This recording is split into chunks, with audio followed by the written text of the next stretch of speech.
Good morning. My name is Aisha Chugtai, and I'm the chair of the Budget Committee. I'm going to call to order our adjourned committee meeting for Thursday, September 26th, 2024.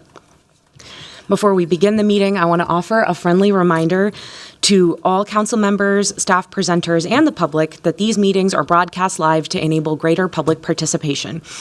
These broadcasts include real-time captioning as a further method to increase the accessibility of our proceedings to the community. Therefore, all speakers need to be mindful of the rate of their speech so that our captioners can fully capture and transcribe all comments for the broadcast. We ask all speakers to moderate the speed and clarity of their comments. At this time, I'll ask the clerk to call the roll so we can verify the presence of a quorum. Councilmember Payne is absent. Wansley? Present. Rainville is absent. Vita? Present. Ellison is absent. Osman? Present. Cashman? Present. Jenkins is absent. Chavez? Present. Chowdhury? Present. Palmisano is absent. Vice Chair Koski? Present. And Chair Chugtai. Present. There are 8 members present. Let the record reflect that we have a quorum. Colleagues, the agenda for today's meeting is before us. Are there any amendments to the agenda? Vice Chair Koski. Thank you, Madam Chair. Yes, I'd like to make a motion to amend the agenda to include a legislative directive as item number 2. Our colleagues should have this in front of them. Vice Chair Koski has made a motion to amend the agenda to include a legislative directive as item number 2. Is there a second to her motion? Second. We have a proper motion before us. I'm not seeing any members in queue for discussion, so Mr. Clerk, will you call the roll on that motion? Wansley? Aye. Rainville is absent. Vita? Aye. Osman? Aye. Cashman? Aye. Chavez? Aye. Chowdhury? Aye. Vice Chair Koski? Aye. And Chair Chugtai. Aye. There are 8 ayes. That motion carries. Madam Chair, Mr. very briefly, if I could. Mr. Clerk, if you'll turn your mic on, please. That would be helpful. Thank you, you. Madam Chair. Sorry to interrupt. I don't think Vice Chair Koski mentioned what the legislative directive was about. So for those watching at home, just very briefly, it's related to financial reporting and practices. We'll obviously talk more about it when the item's on the agenda, but just since those at home maybe didn't know any context about the item. Thank you, Mr. Clerk. The agenda for today's meeting is before us. Today we are receiving 2 presentations related to the mayor's recommended 2025 city budget from racial equity, inclusion, and belonging, and from performance management and innovation. We will begin with racial equity, inclusion, and belonging, and for that I will now invite Director Prince Corbett to begin that presentation. Welcome, Director. Thank you. Good morning, Madam Chair and council members. I think before I was last time I was before this committee, I was 3 weeks into this role, and last week, happy to announce that I celebrated my 1-year anniversary, so off probation. And last time, I always start these off with land and labor acknowledgement before diving into it. And every community owes its existence and vitality to generations from around the world who contributed their hopes, dreams, and energy to making the history that led to this very moment. Some were brought here against their will. Some were drawn to leave their distant homes in hopes of a better life, and some have lived on this land since time immemorial. Truth and acknowledgement are critical to building respect and connection across all barriers of heritage and difference. I acknowledge and honor the Dakota Oyete people, the Dakota people who are the original stewards of this magnificent land and vibrant waterways of Minneapolis. I pay respects to their elders, past and present. I wanted to take a moment to consider the treaties made by the tribal nations that entitle non-Native people to live and work on traditional Native lands as we consider the many legacies of violence, displacement, migration, and settlement that bring us together here today. I recognize and acknowledge that most of what we know of the United States and Minnesota today, including its culture, economic growth, and development, has been made possible by the labor of enslaved Africans, their descendants, and their ascendants who suffered the horror of the transatlantic trafficking of their people through chattel slavery, Jim Crow, and other harms that continue today. We are indebted to their labor and their sacrifice, and we must acknowledge the tremors of violence throughout the generations and the resulting impact that can still be felt and witnessed today. I step into this space acknowledging that our ancestors, my ancestors, have worked and died and were born and worked and died and were born and worked and died for the sake of this economic system. Just taking a moment to acknowledge our ancestors and our forefathers, foremothers, people here today. So starting off, we'd like to introduce our, I would say we are gathered here today to introduce the 2025-2026 Race, Equity, and Inclusion and Belonging budget that was recommended by the mayor. So I want to acknowledge our current department's organizational structure. Underneath the director, reporting to the director is our senior project manager, administrative assistant, and deputy director. Reporting to the deputy director is the program manager, equity and inclusion coordinators, administrative analyst, and LGBTQIA equity program manager.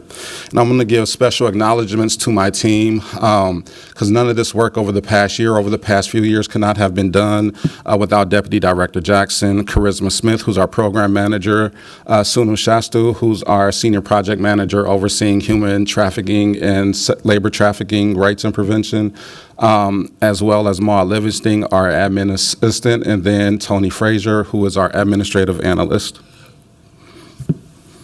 And let me step back. And also within this current structure, you will notice the difference between last year and this year is that I reclassified one of our program manager positions and then also a project coordinator position to be equity and inclusion coordinators as we reorganize and restructure our department to be more internal facing and supporting and consulting all the other departments across the city. So these objectives come directly from the Minneapolis Code of Ordinance, Chapter 21, which establishes the responsibilities and duties of our department.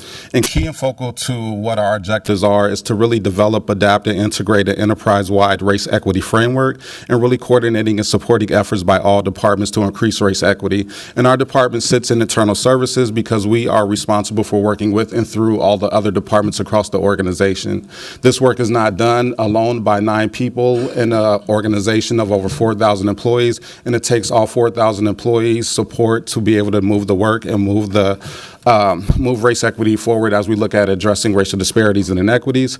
And I think key and central, to the objectives, is developing and adapting a race equity framework. So with the race equity framework, which we will talk about a little bit later, so that everybody across the organization and enterprise have the same shared language, same shared knowledge, same shared understanding of what race equity is.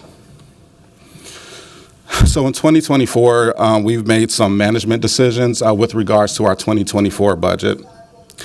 So within some of the key management decisions has been with the Trans Equity Summit, which will be occurring October 30th, 2024 at McNamara Alumni Center.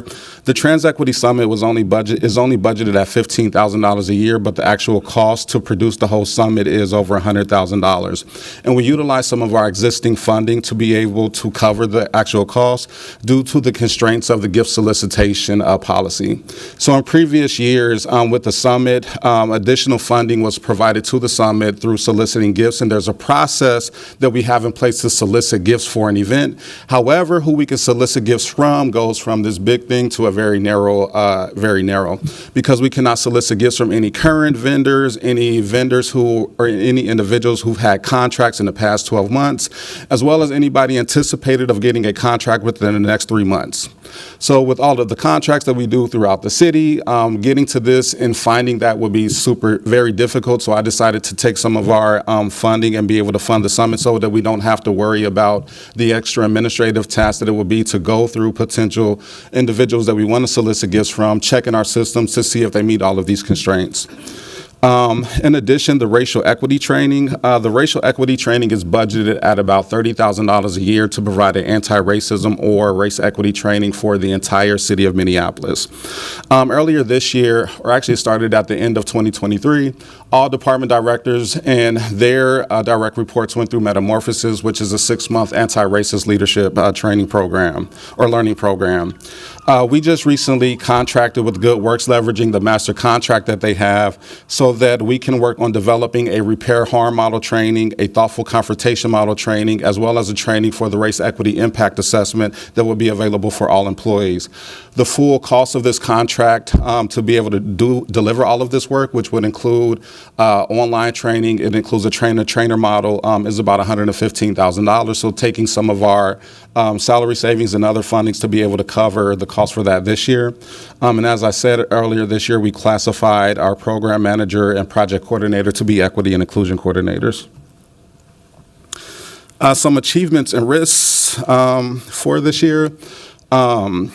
Back in, I want to say, earlier this year, around January or February, we was able to participate in the Center for Economic Inclusion's Race Equity Dividends Index. So we have that report. That report measures our organization across 100 different metrics and looks at different metrics that we can embed within the city of Minneapolis to become a more anti-racist organization. And we are looking at contracting potentially with Center for Economic Inclusion on how to incorporate those metrics into the race equity framework that we want to develop. We completed a organizational assessment report. When it comes to truth, healing, and reconciliation, another proud achievement when I started in this role and we were talking about racial healing, I had to put my hand up in the space and say, hey, do we have a definition of what racial healing is? Is it conceptualized? And we did not at the point in time, but now we have a definition of racial healing. In addition, we have a draft truth, healing, and reconciliation framework. We've provided a lot of consultation to internal departments, specifically a lot for George Floyd Square and Minnehaha 3000. Our team meets with Alexander Cato anywhere from 3 to 4 times a month to provide the consultation to Alexander to embed truth, healing, and reconciliation within Minnehaha 3000 and George Floyd Square.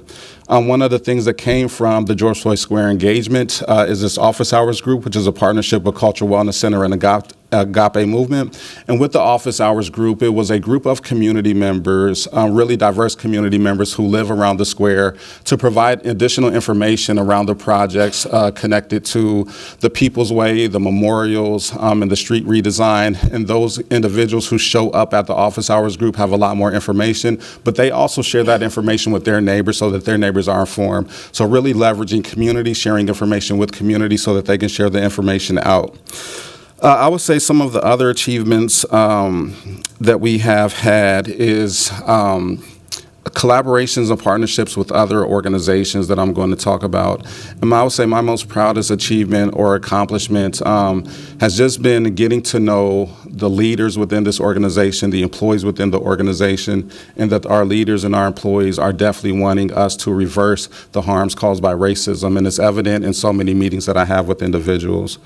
Some of the risks that we have is the city ordinance that establishes the duties of our department. Getting us to stay within scope of those responsibilities, and those responsibilities and those duties are really working internally within the organization, and not to be as much external facing.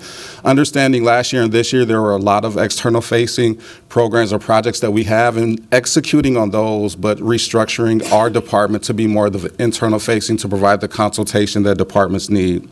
And then being a new department, ensuring that we are in compliance with all of our city administrative codes and HR policies. And I'm a big policy person. I don't want to violate any policy. It is my duty to make sure that we are adhering to all of our policies and going through all of those policies. And being a new department, like having the infrastructure to be able to make sure that we're not violating and that we are in compliance with all of those policies. So within our current organizational structure, we have an administrative analyst and an administrative assistant, because we need to document and have all of our internal policies in row, our how we store files, and all of those technological things. Another risk is failing to leverage the support from internal and external organizations.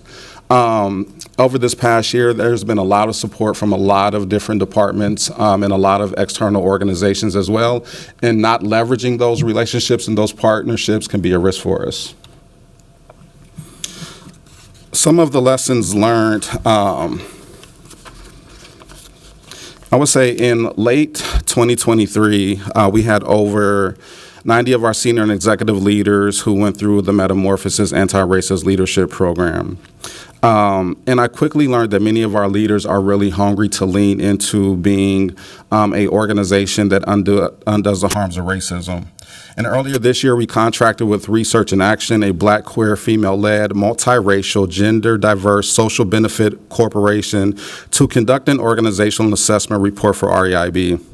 This report included a historical narrative, survey results from a survey that we issued to administrative and elected leaders, focusing on how REIB can better support the enterprise. And one of the promising results from the survey was that over 60% of departments are seeking expert consultation from REIB department. They really want us to be crucial experts that can help them develop and meet racial equity, inclusion, and belonging goals. Some of those recommendations include introducing new racial equity trainings that fits the needs of the city staff, to focus and explain the social construction of race, racism, and how racism impacts the lives of everyone, including white people, black people, brown people, trans queer people, individuals with disabilities across the whole intersection. One of the other recommendations is refining our existing key terminology and definitions through a race equity framework, reintroducing the REIB department within the city to clarify our responsibilities, fostering a positive work culture, increasing staff buy-in to increase willingness to work with our department, and continuing supporting the racial healing and reconciliation work within the community. We are already working on planning and implementing some of the recommendations and action steps, including a plan to further develop the repair harm model, provide training and consultation to other departments on this model. In addition, we are developing a reintroduction and rebranding plan that will include having more engagement with employees from across the enterprise.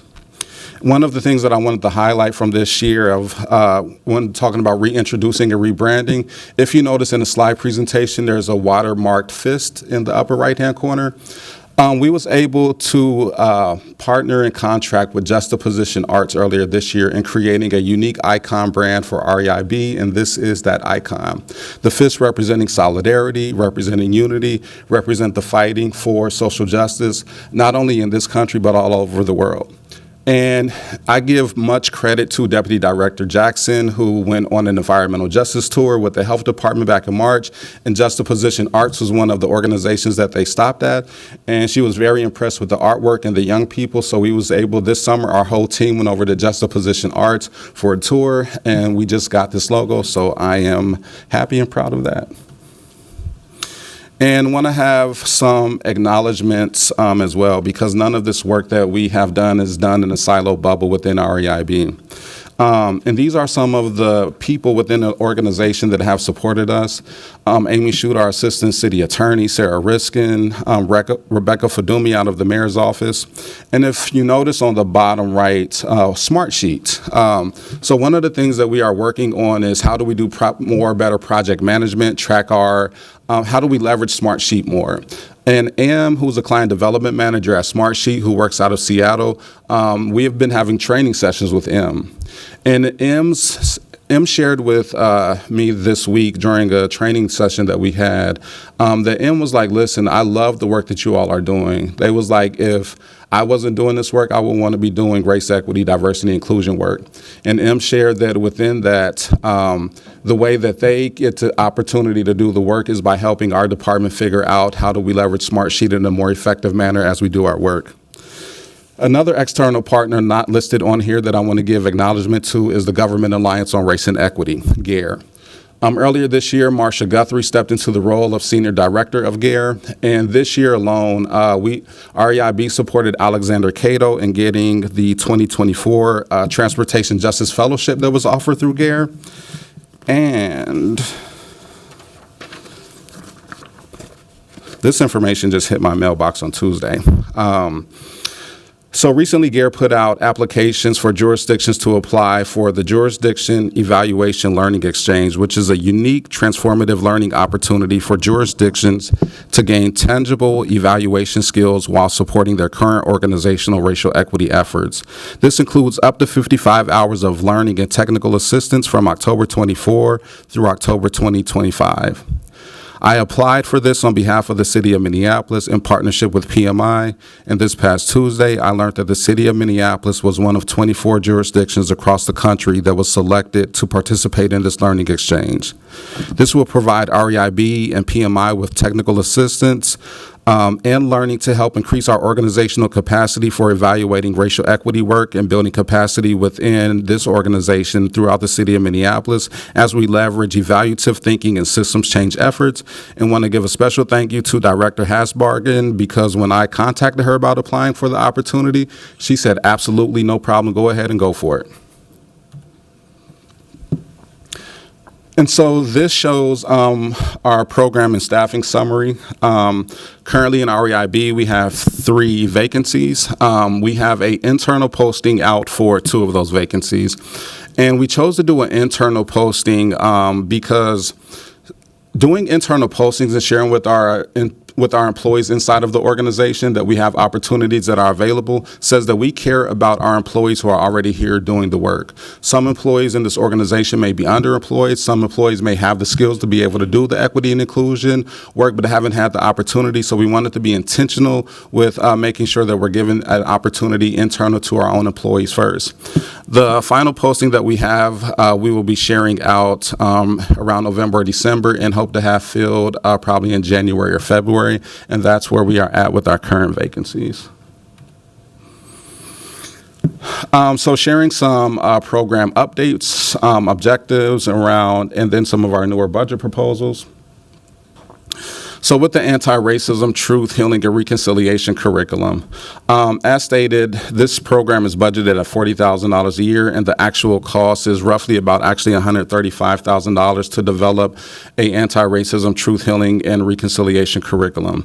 I shared with y'all earlier that we are leveraging the master contract from GoodWorks to develop learning curriculum around the repair harm model, thoughtful confrontation model, and the repair harm model is our truth, healing, and reconciliation process. Through this contract, we will be able to have a train the trainer curriculum. They are going to provide material so that we can share the information throughout the organization. And in addition, part of the contract includes training on the race equity impact assessment that they will be helping us deliver and providing throughout the organization. And then what the ultimate outcome is for all of our employees, or as many employees across the organization, to possess the skills and behaviors necessary to engage in productive and meaningful conversations. So with the repair harm model, it is really when harm is caused, or when we cause harm to individuals or individuals feel harm, a 4-step process to repair the harm at an individual, social, or community, and even systems level. And then with the thoughtful confrontation model, how do we go about thoughtfully confronting acts of racism when we encounter them, or when we are the perpetrators who have caused the harm, and confronting racism. And this was identified within Metamorphosis as we look at how to change mindsets, transform behaviors, and change systems, and focusing on the behavior aspect change. And then within one of the programs that we had was the Racial Equity Report, which was budgeted at $30,000 a year. And as it was written in the original program, the Racial Equity Report was almost a report of community indicators that shows racial disparities and racial inequities. And coming on board, like a community's indicators reports, as a city, we only have so much control over community indicators. But the Racial Equity Dividends Index report has 100 metrics of things that we can control within inside of the city of Minneapolis. It comes out as a survey. We answer the questions to the survey, and then we get a report. And it's my hope to come back in front of the AO committee the beginning of November to provide an update and a detailed briefing to the AO committee about our report for the Race Equity Dividends Index. And also the index, when we look at the metrics within the index report, we want to incorporate some of those metrics from the index into our race equity framework, and hopefully being able to contract with the organization to help us create some more specific metrics for the city of Minneapolis. And then with the racial equity impact analysis and then the strategic race equity action plan, this is budgeted at $40,000 annually. So with the race equity impact analysis, part of that funding is going into the contract with GoodWorks because they have a great race equity impact assessment in which individuals who went through metamorphosis were provided a training and overview of that race equity impact assessment by GoodWorks. And we really want to develop with the race equity impact analysis, one of the things that I've heard from a lot of my colleagues is needing more assistance, kind of not only just with writing the race equity impact assessment, but how do we actually know the RIA is a good RIA? Like, because people write RIAs and they may be on a scale of 0 to 100, some may be 5, some may be 25, some may be 50, some may be absolutely great at 100. But we are working on developing a rubric for the RIA that would allow an individual just to read through a RIA and kind of make an initial assessment. And from the rubric could say like, hey, this is a great RIA, or hey, you may need to go consult with REIB and do some more work on your RIA. But our job is to provide the tools to help other departments in looking at how to assess some of the race equity impact analysis. And with the SREAP, there is further conversation like around the strategic SREAP, around the strategic race equity action plan. Back in March, we presented to AO and provided a detailed SWOT and PESTLES analysis of the SREAP. So looking at working with the AO committee to figure out like the SREAP and how do we actually have a more, what's the word I'm looking for? A race equity action plan that ensures accountability for all departments across the organization to advance race equity. And so for the mayor's recommended newer budget proposal, I'm going to turn this over to Deputy Director Michelle Jackson to talk about the race equity framework and the new budget recommendation from the mayor's proposed budget. Welcome, Director. Good morning. Good morning, Council President, council members. My name is Michelle Jackson, and I am the Deputy Director for the Racial Equity, Inclusion, and Belonging Department. I'll be presenting for you today the racial equity framework portion in our budget presentation. So in the first slide I'm presenting for you, it will cover Chapter 21 ordinance, the collaborative process we are including, key components, the legal timeline, and an annual survey that we plan to incorporate. Our proposed budget is centered around developing and adapting a comprehensive racial equity framework, as outlined in Chapter 21 of the Minneapolis Ordinance. This framework will be critical in helping all city departments incorporate racial equity principles into their operations, services, programs, and policies. We will be working closely with a consultant to ensure the framework includes key lenses such as gender, multiculturalism, and intersectionality. One of the foundational elements will be the defining terminology that will guide the city's work, ensuring consistency and clarity in our engagements. In addition, we will conduct root cause analyses to identify the most pressing racial equity issues, helping us understand their underlying causes. To further ground our work, we will create a legal timeline illustrating how laws have impacted race and gender, utilizing intersectional and multicultural lenses.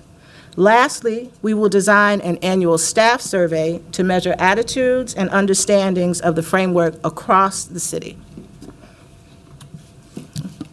On the second slide for you, I'll be covering increased awareness, institutional change, accountability, and data-driven decision-making that will be incorporated in our framework. Our racial equity framework will drive 3 core areas of impact. The first is increased awareness and understanding. The framework will educate staff by defining key terms and concepts related to race, gender, multiculturalism, and intersectionality. This knowledge will ensure that everyone across the departments are aligned on core principles. Second is institutional change. The framework will provide a structured roadmap for examining and reforming institutional policies and practices that may perpetuate inequities. By embedding these principles, we aim to reform how decisions are made at all levels. Third is accountability and monitoring. This includes measurable goals and benchmarks that will allow us to track progress using the Racial Equity Dividends Index. Additionally, we will emphasize racially disaggregated data collection, giving departments the tools they need to monitor disparities, assess their impact, and make data-driven decisions. And I'd like to take a moment just to explain what we mean in the Racial Equity, Inclusion, and Belonging Department by racially disaggregating the data. In our effort to implement the racial equity framework, it is crucial that we disaggregate the race variable by ethnicity and culture. Simply using broad racial categories like Black, Asian, or Latino does not provide an accurate picture of the unique experiences and challenges within these groups. Race is a social construct. Race is a socially constructed category, and within each racial group, there are diverse ethnicities, languages, and cultural practices that shaped lived experiences in different ways. By disaggregating race data by ethnicity and culture, we can better understand the specific barriers faced by communities within these broad racial groups. For example, the experiences of a Somali American may differ significantly from those of an African American, even though both are categorized as Black. Similarly, the health and economic disparities faced by Vietnamese American communities may be distinct from those faced by Chinese American communities, though both are classified as Asian. Without this level of disaggregation, we risk developing one-size-fits-all policies that do not address the root causes of disparities for specific ethnic and cultural groups. Ethnicity and culture often intersect with factors such as immigration status, language access, and historical contexts, which shape people's interactions with public service, economic opportunities, and health outcomes. To effectively promote racial equity, we need to collect data that reflects the rich diversity within racial groups. This will enable us to design targeted interventions that are culturally responsive and ensure that all communities, especially those who are the most marginalized, are adequately supported. Racial equity requires this nuanced understanding, and disaggregating race by ethnicity and culture is the only way to achieve it. So as I move to the last slide that I'll be covering for you before I turn it back over to Director Corbett, I'll be talking about the objective, goal, and metrics we will be including in our racial equity framework. Our goal is to develop a comprehensive racial equity framework that prioritizes intersectionality. To achieve this, the framework must be accessible, actionable, and measurable. The metrics for tracking our success will include, but will not be limited to, several key indicators. They include the percentage of departments that adopt and integrate the framework into their policies and decision-making, the percentage of departments who agree that the guidelines for implementing the framework were clear and easy to follow, the number or percentage of training materials that utilize an intersectional approach to racial equity, and finally, the number of departments reporting enhanced alignment with racial equity goals in their operations. All of the metrics that we will utilize for our racial equity and framework will include metrics that measure for efficiency, efficacy, and productivity, and they will incorporate outcome metrics. For example, an outcome metric for our racial equity framework would be the percent decrease in public service access and outcomes across racial and ethnic groups, or the percent decrease in racial disparities, in public service access and outcomes across racial and ethnic groups. And I'll turn it back over to Director Corbett to complete it.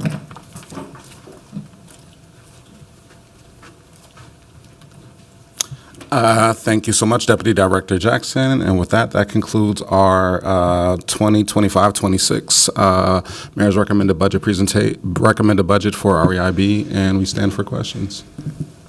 Thank you for that presentation, Director. Colleagues, are there any questions for the Racial Equity, Inclusion, and Belonging Department related to the 2025 Mayor's recommended budget and this presentation, I will first recognize Councilmember Wansley. Thank you, Vice President Chektai. Thank you all for this very thorough presentation. My first question was actually going at the beginning. I'm interested in knowing what's leading to the projected decrease for the 2026 budget. I'm seeing it was around $2 million for 2024, 2025, then that decrease in 2026. Thank you, Vice President. Thank you, Councilmember Wansley. The decrease, I believe, is within the 2020, the 2.3 to the 2.1? Well, the 2.1 to the 1.8.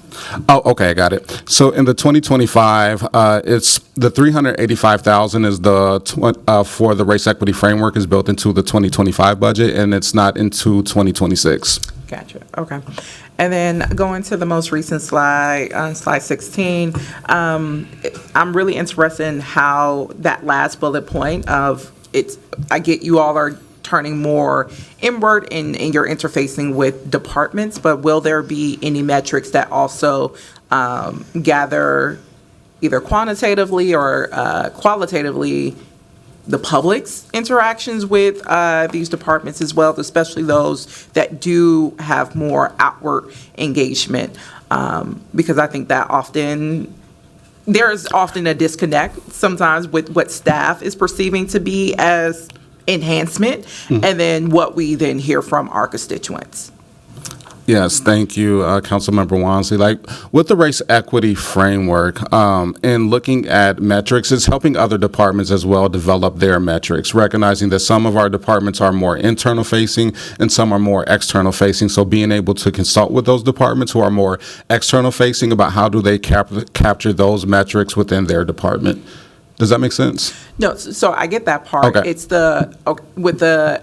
is there any also space for gathering on you all's end the external feedback? Because that's the disconnect. The more external, facing departments will often say things are good, and then you go out into the public, and the public said, "I don't.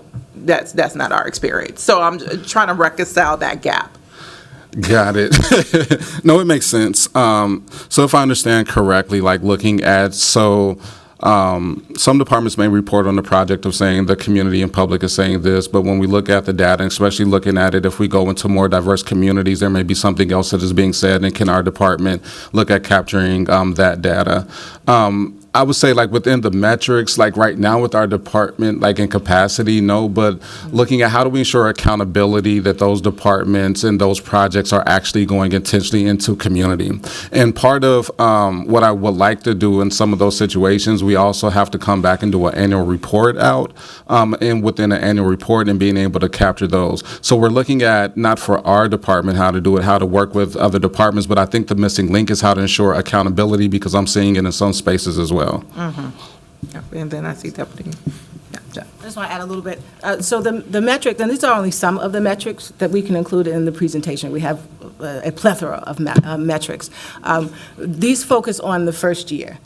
But our target audience is the community. And in order to understand whether or not we are impacting people in the community through the framework within the departments, we'll have assessments for the departments, and over time, longitudinally, we will be able to incorporate the feedback of the community in relationship to the impact of the framework that we're creating for people within the department, the staff within the department, to utilize for any programs, projects, policies, and practices that reach the community itself. Does that make sense? Yeah, and maybe also just a follow-up question to that. Can you all share if there's been any engagement with the Oversight and Evaluation Division on the legislative side? Because I get a lot of this is interfacing the administration, but I think it is that accountability piece of maybe our oversight and eval can also be part of these processes and helping us shape the points of disconnection, because that's where often we can come up with policies or figuring out things or interjecting and saying, again, well, you're reporting this data And we've seen this a lot with the surveys that go out around some of the projects and more sensitive projects that says, this is the findings. And then we go in our communities and they're like, that findings was manufactured. So it's just wanting to know if you all are interfacing with our oversight and eval, because I know that's going to be a space of accountability that we can tap into on our side. Councilmember Wansley, we are not yet, but we'll prioritize getting a meeting with the oversight and evaluation team within the next few weeks. Awesome. And I'll facilitate that too through AO, because I think it's important that that division is working across all departments on the administration side so that we can do our, full due diligence under our oversight abilities. Thank you. That's all. Thank you, Councilmember. Next, I'll recognize Vice Chair Koski. Thank you, Madam Vice President, and thank you, Director, for the presentation. And I know it's just a year, but still welcome. And it's great to get an update on the work that you've been doing, and it definitely sounds like you've been at Mach speed here to get your team connected with the city and beyond too. So just really appreciate that. I just had a question about the operating costs. I see there's a pretty significant increase, and you may have touched on this, but I'm not sure, a significant increase from 2024 to 2025. It looks like an over 700% operating cost increase. Just curious, imagine it's some kind of shift within the department, and I just want to make sure I understood that correctly. Yes, in 2025, our operating costs may appear to have a significant increase in percentage change over the year, and this is due to reorganization of some of our operating expenses as we aim to more accurately plan our expenses in our base budget. However, our actual year-over-year spending has remained relatively flat. Great, that's helpful. Thank you so much. Thank you. Next, Director, for your awareness, we've got 2 additional council members in queue. More may jump in as well. Next, I'll recognize Councilmember Jenkins. Thank you, Madam Chair. And Director Corbett, I'm just curious, can you help me understand, I think on slide number 4, you reclassified program manager and project coordinator positions. Does that eliminate the transgender equity position? So the transgender equity position was classified as a project coordinator, right? And for me coming on board, I was looking at classifications within our department. And the project coordinator position actually was making less than the program managers, right? So with the equity and inclusion coordinator positions, the reclassification added some more salary for a little bit more equity within the work that we're doing. And then one of the equity and inclusion coordinator positions that we will be hiring for will have a intersectional trans queer equity piece of work that they're doing. But also I don't want within our department when we're talking race equity and trans queer LGBTQ equity to be separate. We have to be talking race equity, LGBTQ equity together. When having an intersectional lens to our work allows for our department in certain spaces not to just focus on race equity work in one space and LGBTQ equity work in another space. But within the positions that we do have with the equity and inclusion coordinator, there will be an intentional focus around the trans queer equity work. Yeah, it's just been my experience when those things are intersected that LGBTQ issues, particularly trans issues, are deprioritized, if you will. Mm-hmm. Which is why those positions were specifically created for those purposes. And, just it appears that is what's happening. The transgender equity coordinator has been let go of their position, and now the position has been reclassified. So I'm just concerned about the commitment to that community that I'm a part of. So Yes, Councilmember Jenkins, thank you for the concerns. And when doing this work, and I pulled up the slide about how we look at race equity with the intersectional piece, and I've shared with folks, I am centering race in all the work that we do, and even when it comes to LGBTQ equity work, I want to center race within that. What I don't want to do is have policy decisions or make recommendations or be in spaces where if we don't have the trans equity position in that space where our department is not going to talk about it. This is what I'm saying. And what I want is our department, everybody within our department, myself, my deputy director, as we are in spaces, to bring up the trans equity issues. So as I'm in spaces, having conversations and meetings, and we're talking about our Safe and Thriving Communities report and the public safety ecosystem, I'm bringing up do we have the trans voice within that space? As we're talking, I'm in spaces around climate equity. Are we engaging the trans community around climate equity? So sometimes if they're separate, and I understand what you're saying, but understand what I'm saying, in order to create and have everybody thinking about it, it can't just be the work of one person. And I want everybody on our team to have that intersectional lens where we're thinking about trans equity, where we're thinking about LGBTQ equity, because it shouldn't fall on one person to be able to do that. Yes, a person that has a niche and a subject matter expertise, but it really shouldn't fall on one person. It is all of our responsibility to push and advocate for trans equity.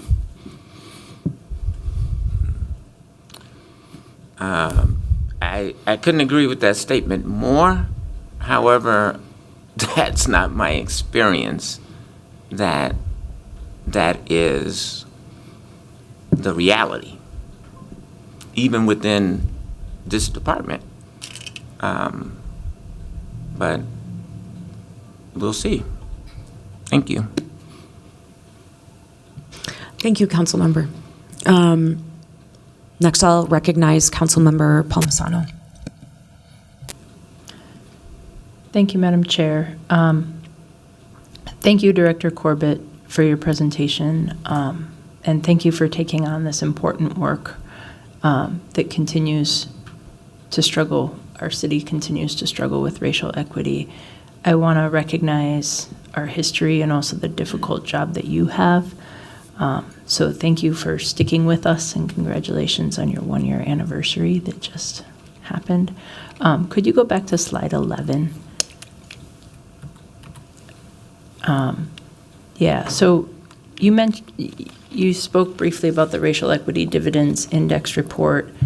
Are you still able to complete this work due to the council action last week, reducing your budget by close to $40,000? Or could you describe for us what this means we've lost with this? I have to, Council Member Palmisano, thank you. So when we did this presentation started, yes, the impact of the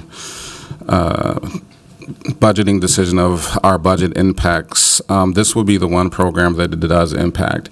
So I have to look at some of, anytime we're faced with budget cuts, it's like, okay, how to cut $1 here, 50 cents there in order to cover the cost of what it would be.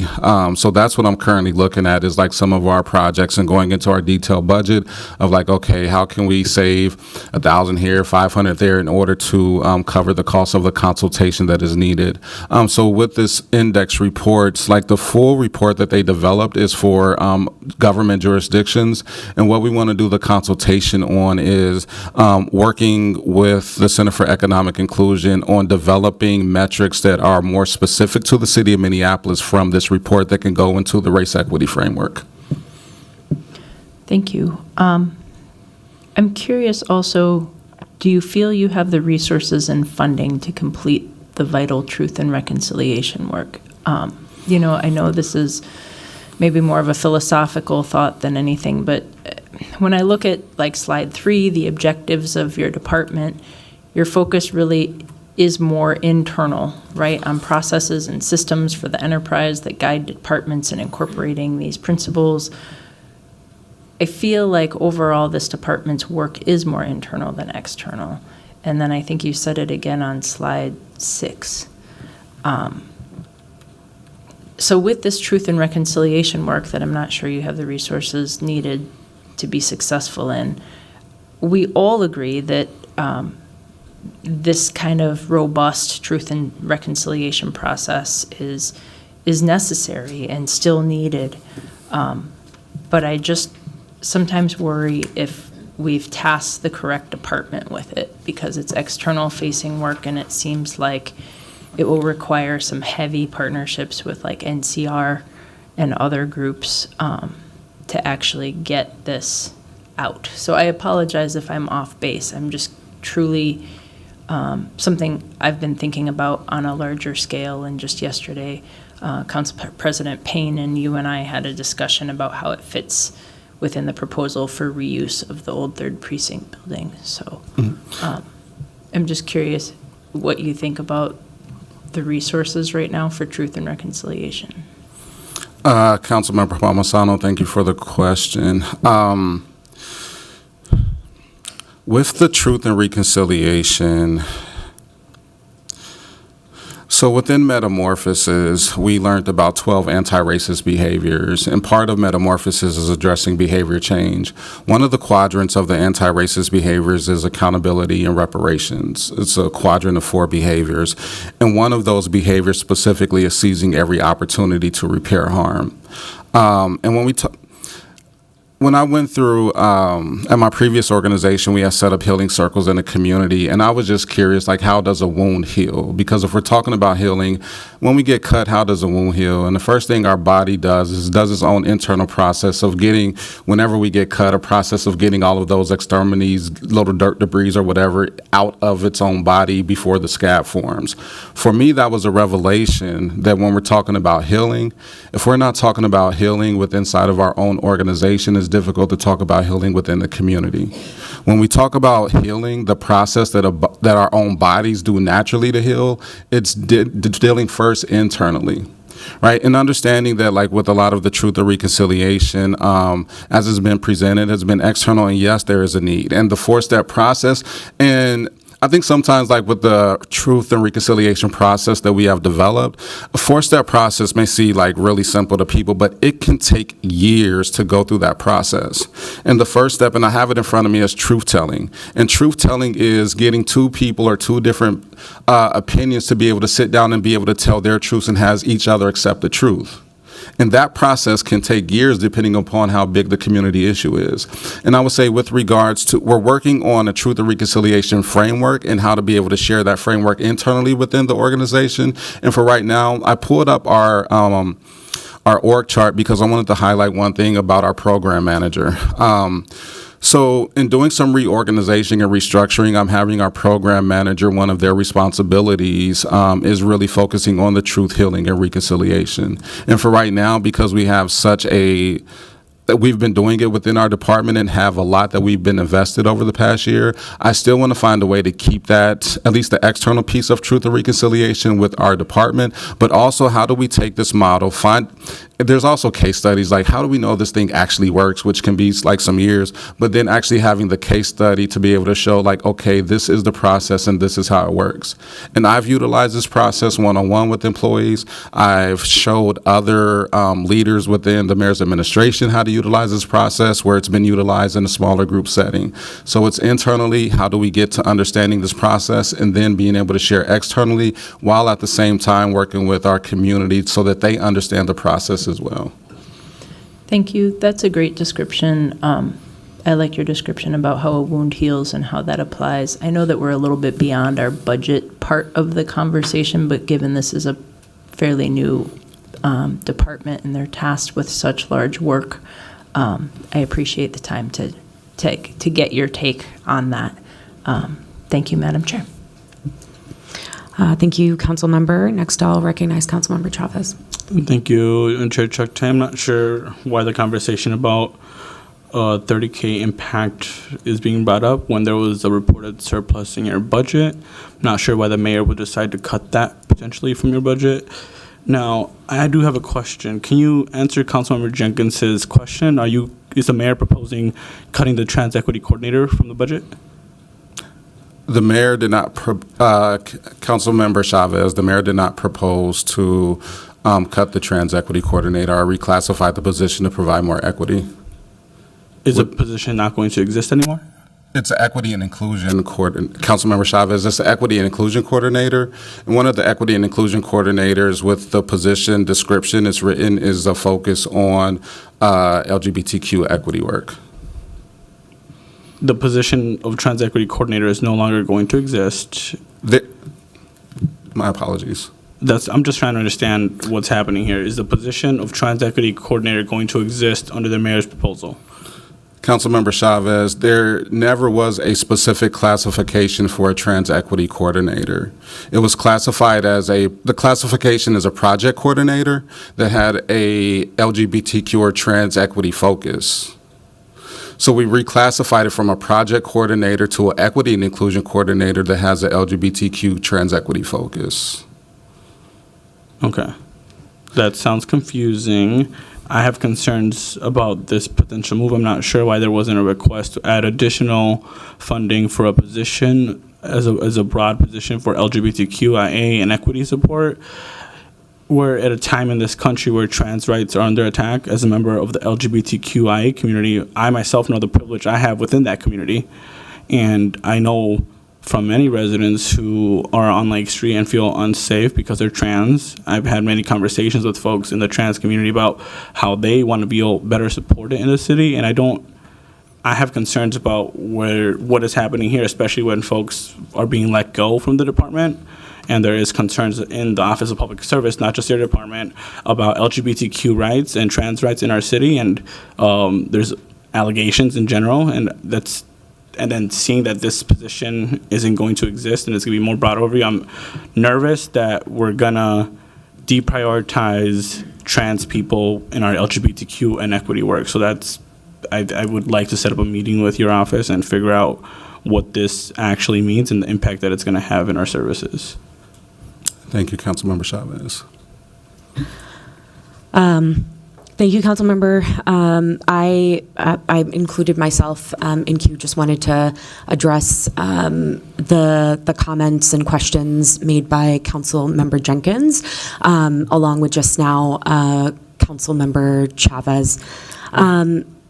I'll start with just mentioning I've been here at the city now for nearing 3 years, and I feel new here all of the time, and like I'm missing all of this this historical knowledge about how things ended up in certain ways, and this is these positions that we're talking about, the LGBTQIA plus equity program manager, along with the trans equity coordinator. Those are two positions that I can actually speak to, particularly the equity program manager, as those came to exist as a result of council actions.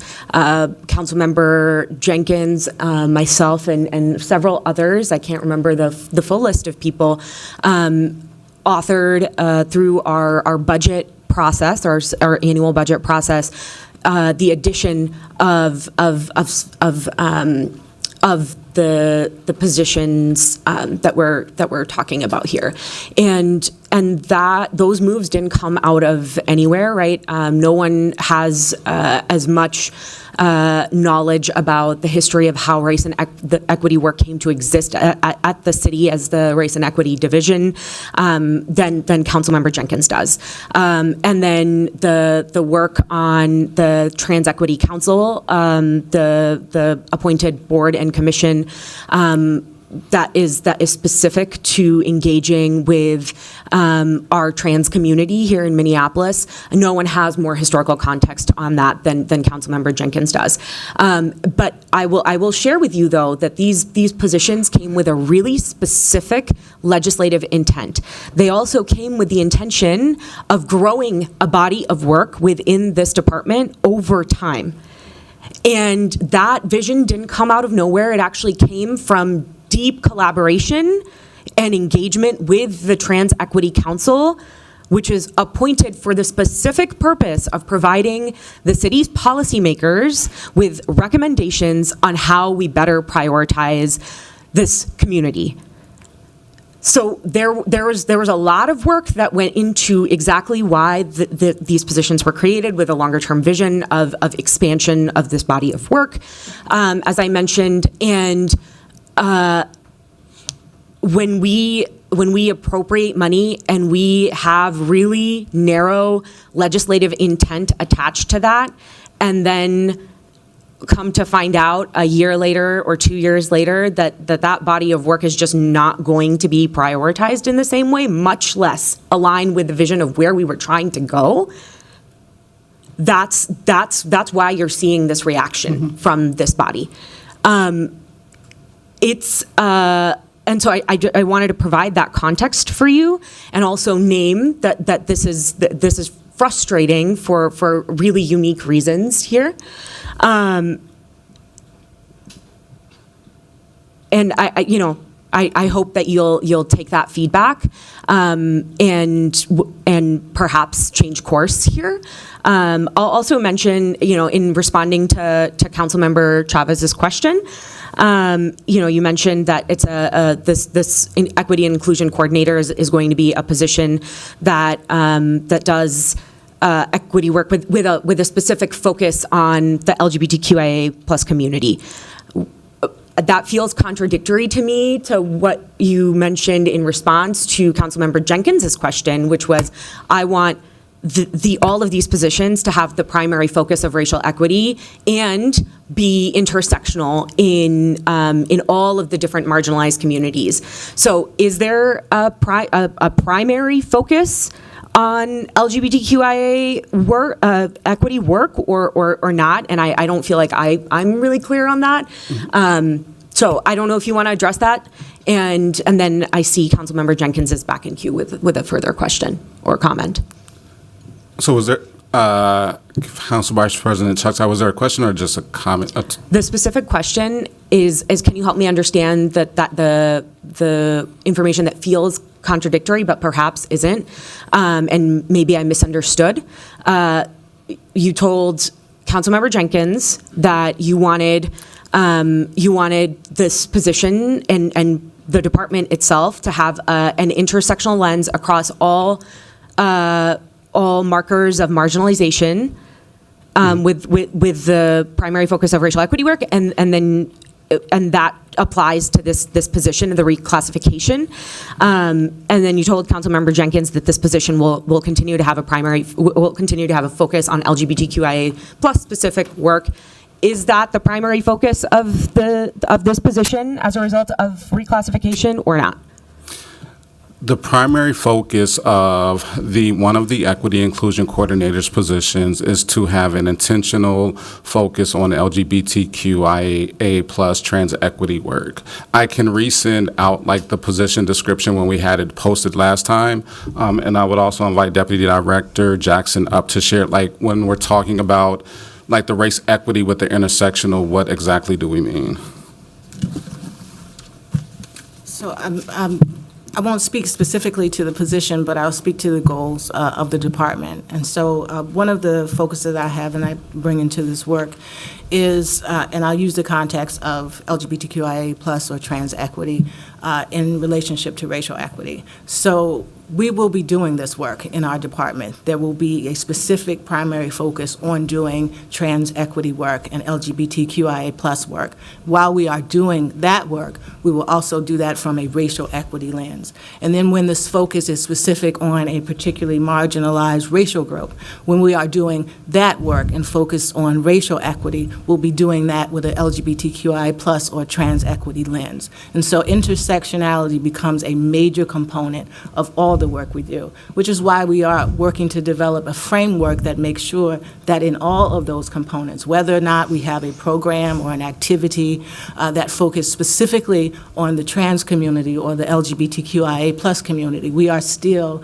looking at multiculturalism within that work. We are still analyzing that from a racial equity perspective as well. And so the work that we are trying to do within our department with this framework is to assure that we are incorporating all of those lenses in all of the work that we do. So ultimately, and the goal for most of us that do this work, is that we won't have to do that that we will develop a society by which we will be able to reach those people. Now, we are generations likely from the ability to be able to do that, but this framework and the goals of this department helps to push us in that direction. So when you want the clarity about primary work, we will continue to do primary work or focus primarily on the LGBTQIA+ and the trans equity community year after year in the work that we're doing, and we will do that from a racial equity lens as well. Don't know if that made it a little bit more clear? I think my question was specific to the position, so no, but I appreciate you providing the bigger picture context. Thank you so much. Thank you. You're very welcome. Council member, I'm sorry. I forgot that part. No. Councilmember Jenkins, go ahead.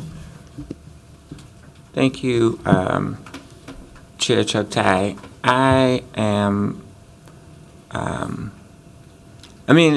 proud that my colleagues are demonstrating the intersectionality that you hope to have in your department. I would posit that if I were not a part of this body, this conversation wouldn't be happening. We would not have a focus on transgender issues at all, period.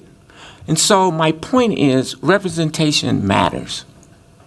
You must have someone at the table. You can't just hope that people talk about these issues without having a presence there to understand what the issues are.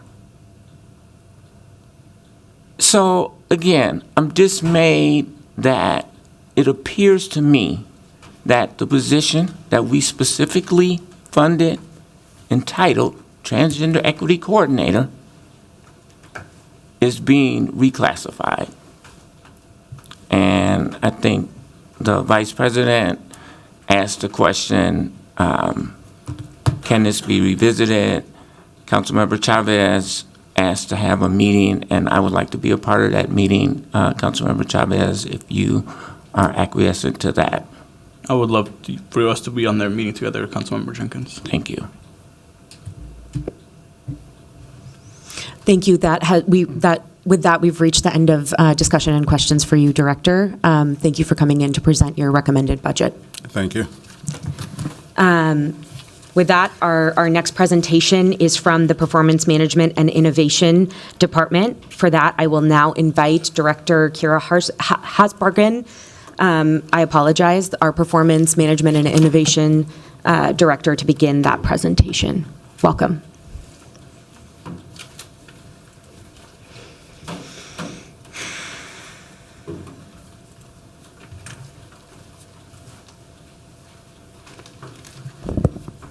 I'm a little shorter than Director Corbett.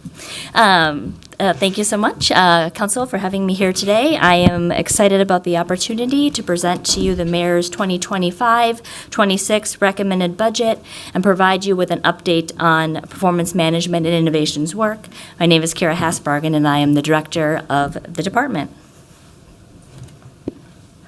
So a little bit about the department with the department overview. I also celebrated my 1 year and 3 week anniversary today. Well, so it's 3 weeks ago I celebrated my 1 year anniversary in this position. Last year I stood before you as a department of one. I told you that my focus was on rebuilding the department in a way that will position the city as a preeminent authority in local government transformation and innovation. As you can tell by the organizational chart up on the slide in front of you, I believe that we have the team to do just that. I'm excited to talk with you about the accomplishments that we have been able to do over the 9 months that we've had the majority of the team on with us. One thing you will notice is that we did reclassify the Chief Resiliency Officer into a Deputy Director. I spoke at length at that last budget cycle and went through the committee process to have that position created and then reclassified. So excited to have that position on board with us. This staffing level provides performance management and innovation with the resources needed to continue the development of Outcomes Minneapolis, our city's flagship performance management program, implement the Safe and Thriving Communities report, lead innovation projects and community safety pilots, integrate performance management metrics with the annual budgeting process, and also implementing a city stat performance model that will help really shift our systems, as well as supporting performance-based contracting. We are committed to continuing our work at a high level, and this capacity enables us to create a resilient and sustainable staffing model. So why are we here? Our mission, PMI's mission, is to collaborate with city departments, elected officials, residents, organizations, community partners, businesses, and stakeholders to push for bold new ideas and create a culture of data-driven, community-centered service delivery. How do we do this? We do this with our approach that really looks at carefully exploring the issue and its unique challenges, understanding what has worked before and what others are doing successfully, leveraging new relevant techniques that deliver meaningful solutions, providing structured project management to help drive outcomes, and to maintain a culture that demonstrates results. So what are our priority objectives? How do we really consider what work is going to be important for us to move forward? The first is to drive data-driven and evidence-based decision-making that improves service delivery and advances city goals. Our second is to enhance the quality of life for residents and eliminate racial disparities. And our last priority objective is to embed a strategic, human-centered, evaluative approach within the enterprise. We do this driven by our values. One is data-driven decision-making, outcome-based service delivery, equity, and continuous improvement. So in late May, PMI launched our project dashboard. We've shared some of these screenshots with the AEO committee before. What the project dashboard really does is enables us to show our impact by collaborator, outcome area, objective, and how we are doing, what our progress is on those projects. It's published on City Talk, so it's something that any city employee can take a look at and really understand what our work is around. In May, we also developed a customer satisfaction survey, which we send to our partners and collaborators. Those ratings are also shared on the dashboard, and we've zoomed in on that for you as well today. The information from Project Dashboard and Satisfaction Survey serves as a basis for our measures. And again, as a new team, we've sort of had the majority of the team in place since January of last year. And we're developing data collection processes and really trying to ensure that the measures that we first selected through the Outcomes Minneapolis process are the right ones and that they are reflective of our work. So some of the measures that we're looking at, sort of the number of innovation projects per year, the number of workshops held by quarter, the percentage of our projects that were delivered on time, our pilots that are implemented permanently, what our customers think is really about working with us. Did they have an overall good experience? Are we seeing increases in requests for departments to want to work with us? And then lastly, sort of out of order as I go through these, are our customers, our city employees, really integrating or using the tools, knowledge, resources, and skills that we are consulting with them on? So what are our accomplishments? What are the things that we have done? I mentioned to you we are now fully staffed. We've spent the beginning part of 2024 of this year really reinventing and rebranding the department. I'm really trying to move forward.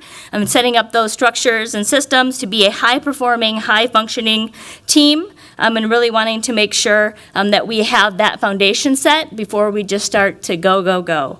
I do want to take this moment to express my gratitude to my team's commitment to continuous improvement and navigating ambiguity.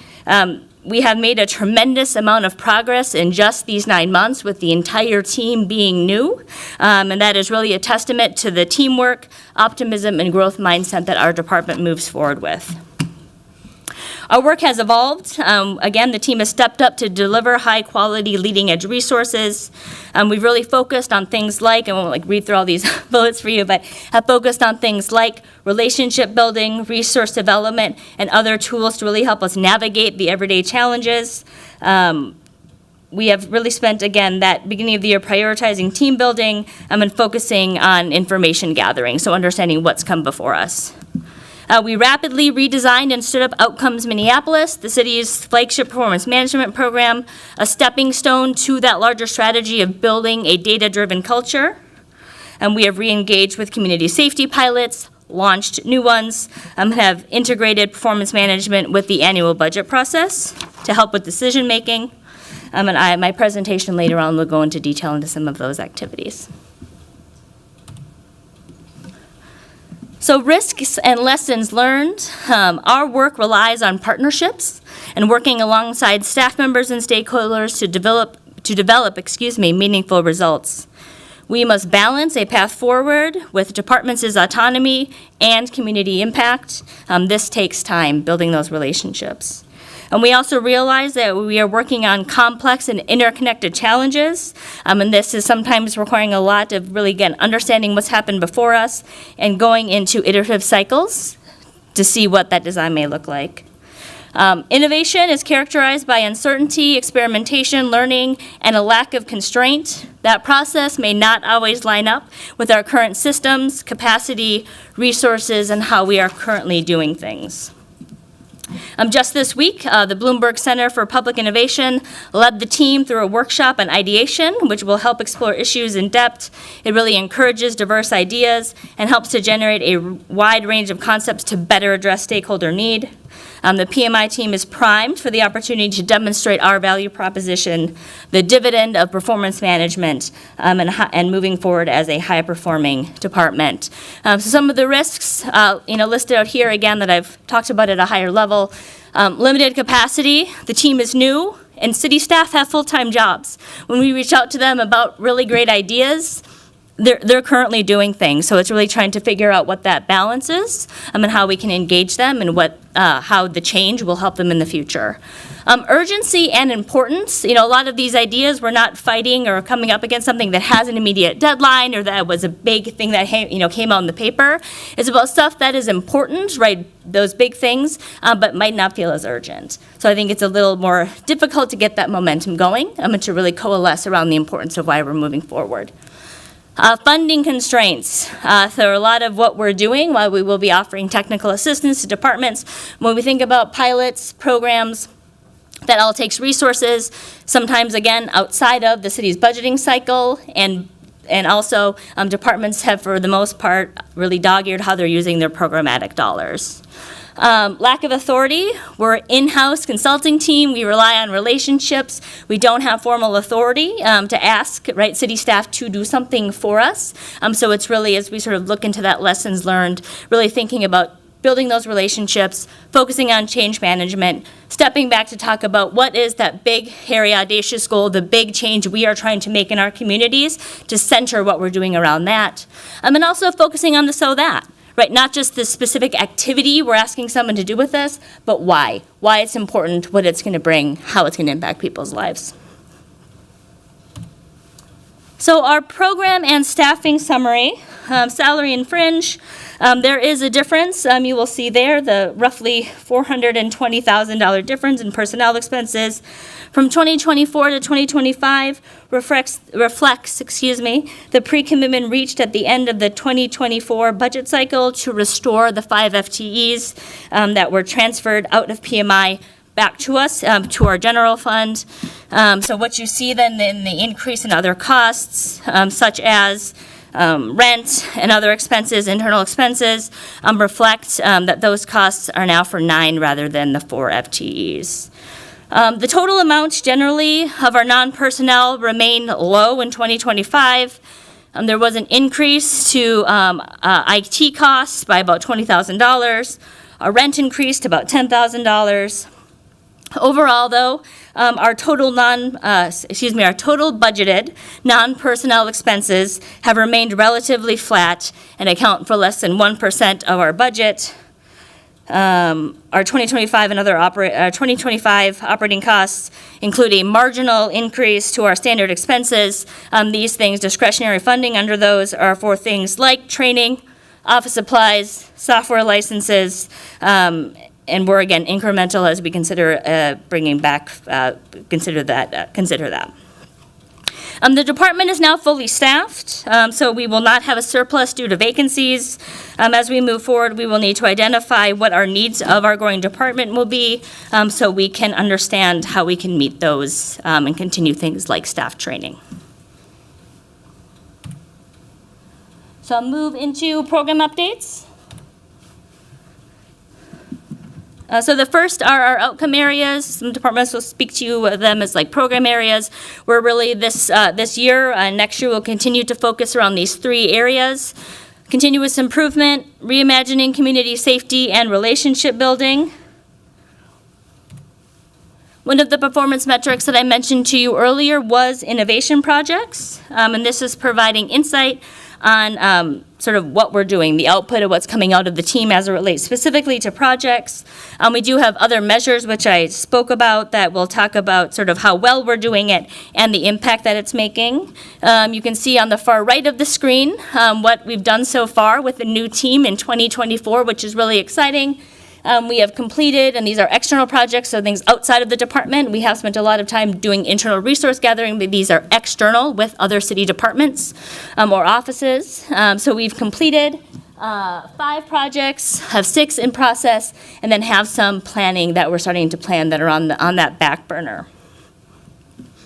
And we're excited to see how, through the different work, we're able to make this more specific. And again, if you visit our dashboard, you can click in to see specifically what these projects are. All right, continuous improvement is one of our outcome areas. It really allows us to help solve challenges by collaborating to explore opportunities for improvement, move evidence-based ideas into action, and share progress towards city goals. And we've been, talking about, and I've heard many of you as well agree with that, good governance requires data, and this outcome area of continuous improvement helps to do just that. We are committed to creating an ongoing data-driven process to make things better. The first program that I'll talk about is Outcomes Minneapolis, again, the city's flagship performance management program. We launched it enterprise-wide on April 15th. We centered our redesign on national leaders, effective practices, lessons learned from city staff. Through this program, we are leading the enterprise in demonstrating public impacts and supporting that work in budgeting and data-driven decision-making. Step 1, focus on why performance management matters. It was an introduction to the concepts and the processes of how you can use performance management. Step 2 of the workshop provided an adaptive approach for departments in naming their expected public impacts of their core services and how they relate to city goals. I'm excited to share with you that by the end of the day today, all 27 city departments and offices will have completed step 2 of selecting measures that matter. Step 3 focuses on data visualization and how we can support developments in telling their stories with their Outcomes Minneapolis performance measures. That was launched in August. We had 74% of departments and offices participate in our Preparing for Data Visualization workshop. 63% of departments and offices have begun their data collection efforts for Outcomes Minneapolis, and 18% of city departments and offices have begun wireframing their visualization, so really starting to really lay out what they think they'd like it to look like. So that's really exciting. Looking to our Outcomes Minneapolis metrics, from our customer satisfaction survey results, 89.7% of respondents expressed confidence in their ability to apply the learned knowledge and skills in their work. We garnered responses from 13 of the 27 departments or offices. We're excited about the potential to increase our engagement across the enterprise. Percentage of departments engaged with us and percentage of departments that collaborate with us on more than one project are 2 performance metrics that we are excited about gaining more understanding of for the rest of this year. Step 4 of Outcomes Minneapolis will focus on the ways that departments can use their outcome measures to identify opportunities for action. This will then allow us to communicate impacts and move towards continuous improvement. The annual budget process is another facet of our continuous improvement area. We have partnered with the Budget Office and Race, Equity, Inclusion, and Belonging to support departments in developing and including performance metrics with their budget requests and reporting on them in subsequent years. This collaboration supports departments in measuring and reporting the impact. In late March, we first presented as part of the budget kickoff process, and now that the mayor's recommended budget is released, we are partnering with departments that received new funding to develop those performance measures. So far, we've connected with all of the departments who received new funding from the mayor, a proposal for new funding by the mayor, and are actively consulting with 70% of them to develop their performance measures. This fall, we will work with departments to continue to identify those performance measures and identify data collection strategies. In 2025, departments will launch their new programs or initiatives, or expanded strategies, and start collecting data. In spring of 2026, as part of the supplemental budget process, we will work with departments, as part of the budget process, we will work with departments to present that data and the impact that they had in reaching their objectives. This work is foundational for reporting on the public value that the city generates. Performance-based contracting was a recommendation from the Safe and Thriving Communities report. We are working with the Design and Implementations Finance Work Group to leverage their expertise and understand city systems. We are also looking forward to including potentially performance measures in city contracts and some of the pilots. That way we can help clearly communicate the expected outcomes and the return of the taxpayers' investment in us. Program evaluation. Right now, again, our priority is laying the groundwork for performance management through Outcomes Minneapolis. As we move into step 4 and begin supporting departments through technical assistance, we can shift to a more systematic way of assessing how things were working and what that effectiveness was. We look forward to continued conversations with the auditor's office as we build that evaluation function out. Reimagining community safety is another outcome area.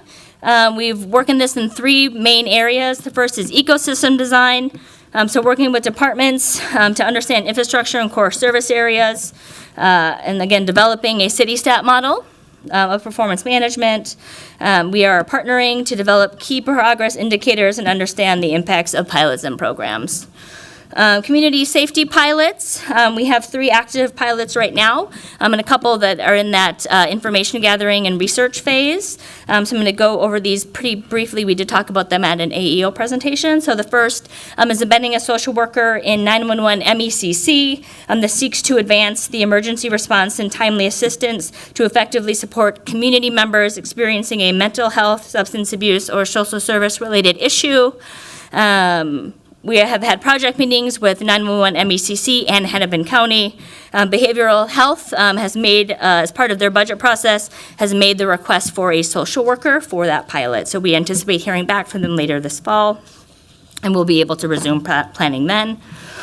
Traffic control response to non-injury collisions. This would shift the non-injury traffic collision response from the MPD to traffic control. This pilot is aligned with the responsive strategy outlined in the Safe and Thriving Communities report. We've done work talking with communities in cities like Wilmington, North Carolina, who have a civilian crash investigator program. This fall, we'll collaborate with stakeholders to develop to better understand what their resource needs would be through this pilot, and also develop a training program for the traffic staff. Community safety ambassadors. This pilot serves as an important part of Minneapolis's ongoing efforts to transform its approach to community safety. It builds on one of the principles outlined in the Safe and Thriving Communities report, and it really aims at providing tailored, community-driven solutions to enhance the safety and well-being of residents, business owners, and visitors. The ambassadors and the pilot will be working the East Lake Street and Franklin cultural corridors, focusing on livability concerns and street-level outreach. We are currently in the planning process and are developing an RFP that aims to integrate cultural differences in the cultural support for those areas. We are hoping to release that RFP in December. And lastly, the South Minneapolis Community Safety Center. Again, we collaborated with OCS to design a community survey to analyze that information from their survey. The project team is currently in the process of refining and selecting performance measures that support the goals and objectives of both the Lake Street and South Minneapolis Community Safety Centers, and are starting to think about data collection. And as the policing project completes the assets and gaps analysis and action plan, we'll have additional insights on what could be provided as it relates to services at those centers. Relationship building is our last outcome area. We really seek to build connections across the city. The first focus is the data collaborative, which is an opportunity to build. This will help us build a more connected, equipped, and supported data community. It's an opportunity for employees across the enterprise to share knowledge and benefit from training. IT has hosted a launch event. When we launched our Step 3 and held the workshops around data visualization, we began engaging with analysts throughout the city to both talk about their dashboards and understand how their data is organized and sort of what things they're running into. We developed a series of resources that would help to build a repository for the data collaborative. In our design, we considered things like leading practices, city standards, and accessibility to create job aids that would help staff navigate the data visualization process. Anecdotal feedback received during the workshops indicated high satisfaction with the materials and the effective practices shared. Again, these efforts help to build out the data collaborative, its resources, and relationships. City goal outcomes. This will help the city understand the impact across large-scale topics, transcending silos. We will focus on city goals to measure things at a higher level. PMI will act as a convener and a facilitator for these. Theming the department's Outcomes Minneapolis performance measures will be the first step in this work to understand what things are we seeing across the departments that are bigger issues that the city itself is facing. And then lastly, Innovation U, our opportunity to grow. This is part of our commitment to supporting the enterprise's growth through capacity building. And we are in the process of developing on-demand resources. We're partnering with staff and IT to create online learning modules. And we have engaged with HR's learning and development team to explore how we can reinforce each other's work. This body of work speaks to our efforts to build a culture of data-driven decision-making and support innovation. We hope to release our first on-demand module in 2025. So I alluded to this in the program and staffing slide. So the 2025 budget proposal, this proposal formalizes the agreement reached in the 2024 budget cycle to restore the 5 FTEs that were transferred out of PMI, and they are currently funded under public safety aid. The backbone of the City of Minneapolis' performance management, analytics, and innovation effort. This staffing level enables us to continue the activities that I discussed earlier in my presentation. Our work is integral to demonstrating good governance. With that, I'm happy to stand for questions. Thank you for your presentation, Director. Colleagues, are there questions or comments related to this budget presentation? I will first recognize Councilmember Palmisano. Thank you, Madam Chair. Thank you, Director Hasbargen. It appears per your second slide, I think, and from your comments that PMI is now fully staffed. And I know we had to do some budget shuffling last year to get you the resources you need to step up from this department of one. Yes, and I just want to also say I love seeing the photos of you and your staff and putting a face to a name. As I see some of these people through the skyways, now I remember where they work. It's really helpful to see who's helping make the enterprise accountable to data and metrics. So while I'm most excited to hear about the reimagining community safety work, I'm reminded it's happening everywhere, and it should be, because it's going to take all of us. At this time, while we're facing a large budget deficit, I am particularly excited for the Outcomes Minneapolis process. We need to take a hard look at our existing operations and programs to make these data-driven decisions as to their effectiveness and their impact. And so I recognize this is another new process just being started. But Director, how do you anticipate your results will impact our budget process next year? Or will it? Yeah. Councilmember Palasano, thank you for the question. Chair Chugtai, I don't know, so that is a great question, and what I may do is talk a little bit through the process and then how we see it providing departments with the information that they need to understand, is this program making the impact in the way that we envisioned it? So I think, again, we are here to support and provide that information to the departments and really have that data there to say, yes, it is doing that. So, and it's new. So I will say we have just launched the process. We have, again, engaged with their 58 or so proposals, and we are engaging with all of them, and we'll be reaching back out to them after we go through sort of the process to see, was this right? Did it feel right to the departments?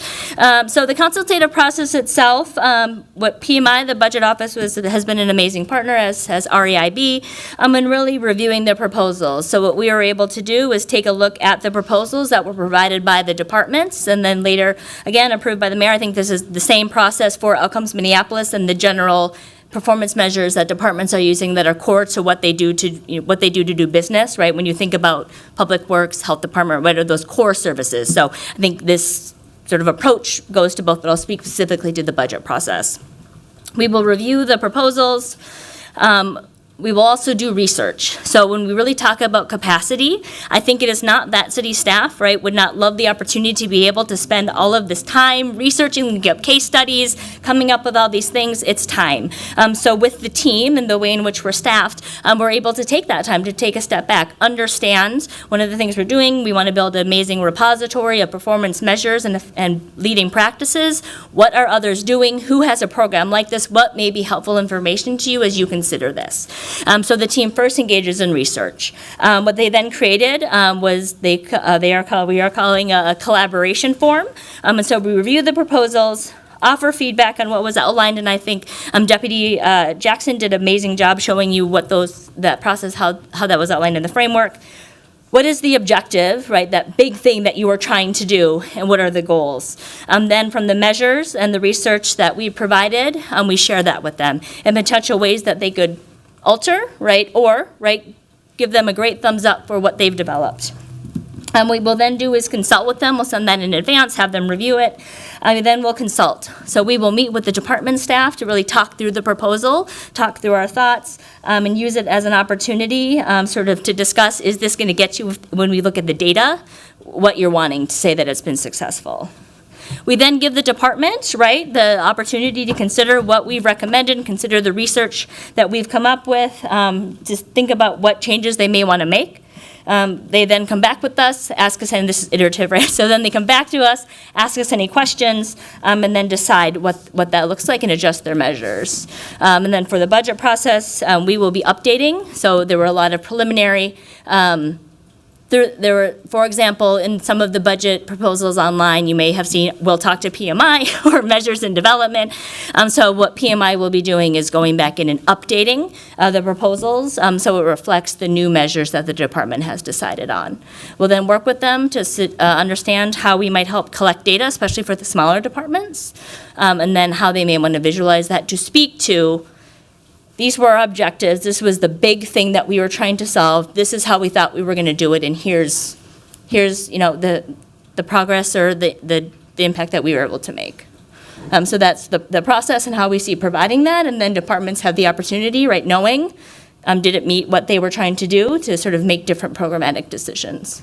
Thank you. It feels like this research and deep dive will help us maybe free up dollars for the other side of your department that's working on the innovative ideas and the big ideas to help make us a better city enterprise. So thank you. Thanks for this presentation. Thank you, council member. Next, I'll recognize Vice Chair Koski. Thank you, Madam Vice President. Thank you so much, Director, for the presentation. I do have a couple questions, but I have a follow-up question from Councilmember Palmisano's. Can you just clarify when you talk through the budget process? I thought you said something like 58 programs. Are you thinking that the Outcomes Minneapolis will just evaluate the change items from the previous year, or will there be more broader ability to look at all programs, or what does the scope, I guess, of Outcomes Minneapolis look at? Yeah. Vice Chair Koski, thank you for that question. And yes, I mean both, and I appreciate you asking for that clarification. It's a little bit annoying because sort of when we talk about Outcomes Minneapolis, sort of we think about it as the framework in which we want to apply performance management and understand things, and we also have a program that's called that. So sort of what we've set up in sort of that framework, right, looking at objectives, looking at goals, looking at what are the inputs, outputs, productivity, effectiveness, outcomes, all of that.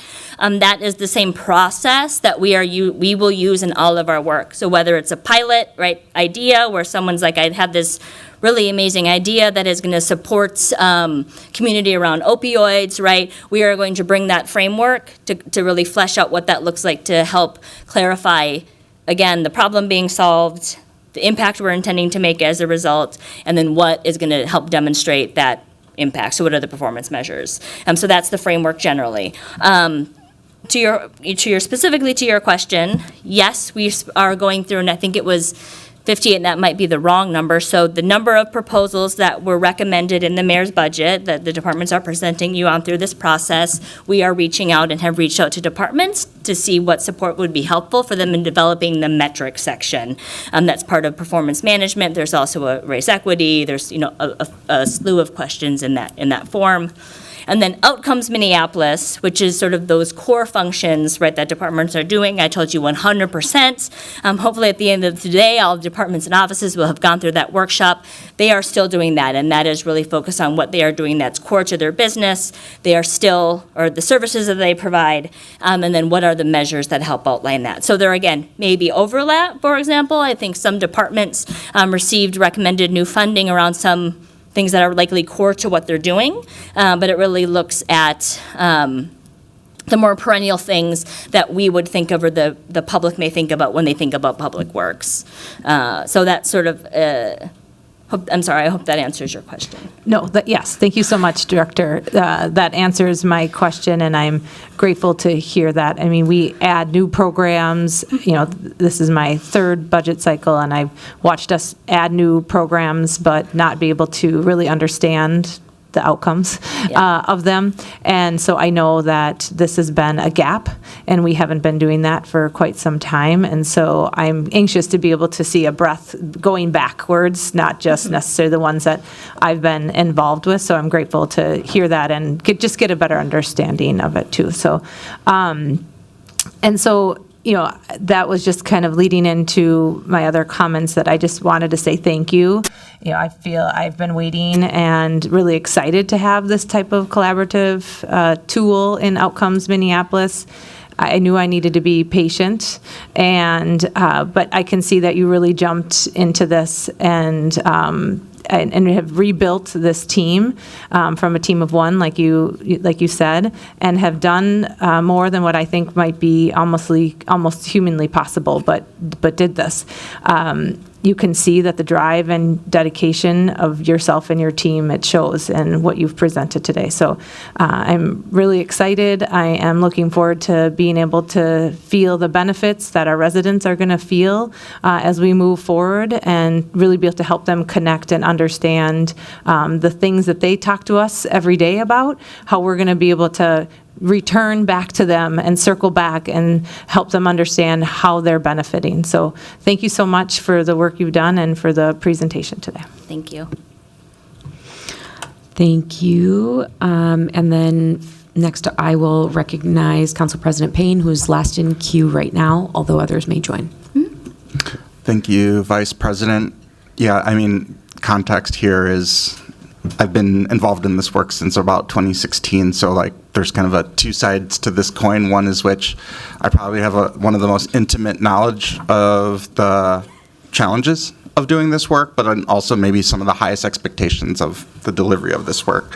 So I kind of have a comment and a question. My comment is that I had an expectation that this budget cycle we would start seeing some of this kind of cross-silo outcomes-based KPIs, or at minimum, a more more KPIs as part of these budget presentations. We are not seeing that in these budget presentations, so I'm disappointed in that. But I'm also, the other side of that coin is I'm very intimately familiar with the challenges of working across departments when you are not in charge of those departments and when you're trying to ask for data that is maybe embarrassing to a department leader, right? It shouldn't be embarrassing. It should just be stating facts and it should just be data, but we're human beings, and so I understand that. So my question is, you know, one of the risks that you highlighted was a lack of authority. And, you know, admittedly, I did not support the strong mayor budget or charter amendment. I just didn't support it. As a human-centered designer, which was the role I had on the team, I really see our role on city council as being deeply connected to our community and thus being able to advance policy that's very community-centered from our perspective, versus the mayor becomes a little bit ivory tower because it is humanly impossible to keep track of every corner of the city, right? So we're a little bit more connected to our communities, and that's a reality. But one of the benefits of this new structure is that there is supposed to be that much more direct line of authority. When PMI was a grant-funded team in the coordinator's office and they were working with the charter department, it was very hard. We absolutely did not have any authority whatsoever, but I'm actually a little bit disappointed to see that this lack of authority continues to be a theme and a barrier to, you know, not meeting that expectation of seeing every department have this robust outcomes-based component of their budget asks. And so I'm just wondering, this is the question, do you feel that you don't actually have the support of leadership to really drive these outcomes? I mean, you can't be successful and you won't be successful, and it's not a time problem, right? Like I said, I'd been working on it since 2016. Results Minneapolis predated my time by a number of years. It's not a time issue. It's having the authority to go into a department and say, I am requiring you to give me this information, right? And there's always pushback, but one of the things that's supposed to exist now is you are a DCOO, a COO away from the mayor. Are you not getting the support that you need to drive the type of, I mean, I would hope it would be voluntary collaboration, but in the absence of that voluntary collaboration, just the requirement that you are going to work with PMI to get to the information that this body needs? Like, are you not feeling that support? Is that one of the reasons why this lack of authority continues to be a theme? Yeah. Council President Payne, thank you for that question. No, I would say yes, I feel so. Yeah, yes, I feel supported by senior executive leadership. I think, again, we are still now, all of the DCO positions are filled, and I think we are all trying to understand what that looks like. For sort of the more formal, right, lack of authority, someone's not giving me something that I need to move it up the chain. So through Outcomes Minneapolis, through the budget process, the DCOs and the mayor's office, and Margaret Anderson Keller, City Operations Officer Margaret Anderson Keller, sir, have been very supportive and helping to understand what support is needed, where we may need, right, some support in that. I think the lack of authority, and that's why where you sort of see, again, team building and relationships, I think that's still important. I don't think our team wants to go in, and we don't want to go in and say, you have to give this to us. That's not a way that I would want someone to approach me. So we have been spending this time really building those relationships and focusing on how we are helping the importance and work that every local government, all 4,000 employees are passionate about, how we can help them with that. And so I think lack of authority is at sort of all levels. I think it's just even small stuff, right? For example, sort of, and maybe more germane to this conversation, is we have deadlines, right? So we all set deadlines on things. And so it is not that a department has come and said, no, I'm not going to participate in Outcomes Minneapolis. You need to make my department head or my DCO tell me that I'm doing it. It's, we are so slammed right now, right, that for me to be able to give this the time that it needs and for me to be able to fit this around my other duties, right, as this is another duty as assigned, I may need more time. And so I think that's, again, where we don't want to come back to a department or a program person to say we don't understand that there aren't other things that are probably time sensitive and important that they are trying to work on. And so that's really how can we now adjust what we're doing and our approach to that level. But I think, right, that, again, that authority, when it sort of, what does it look like? We haven't yet gotten to in a place where we haven't agreed, right? So there hasn't been sort of something like that yet. And I think that's what's going to be very important in building those relationships and then working through how we're going to operate together. So that way we can come, as Director Corbett talked about, what is that going to come to then? We don't want it to be a repair hum model where we have to talk about that because someone feels as though, had feelings that they were being hurt, but instead we can come with intellectual curiosity, right, and openness. But I think, again, right now from a very high level, senior executive leadership has been very supportive, and I think we all recognize that there are day-to-day commitments that every staff person is trying to manage, and when we come in with extra stuff, it's very hard, right, to try to move that forward until the deadline has come, and then it's passed, and now it's really due. But I do appreciate the great experience that you shared with the team earlier this year. We are connecting with staff who were part of the team or have engaged in other pilots to understand in other programs previously, right, how we might be able to understand that, and really giving the team the time to start building those relationships before, so we can approach it in a helpful way. Yeah, and I think this is the thing that I want to impart on folks, and this is actually not even specific to your department. This is an enterprise-wide thing. The consequence of not showing up in this process with outcome-based reporting means that we are going to be making budget decisions based on the truth that we know.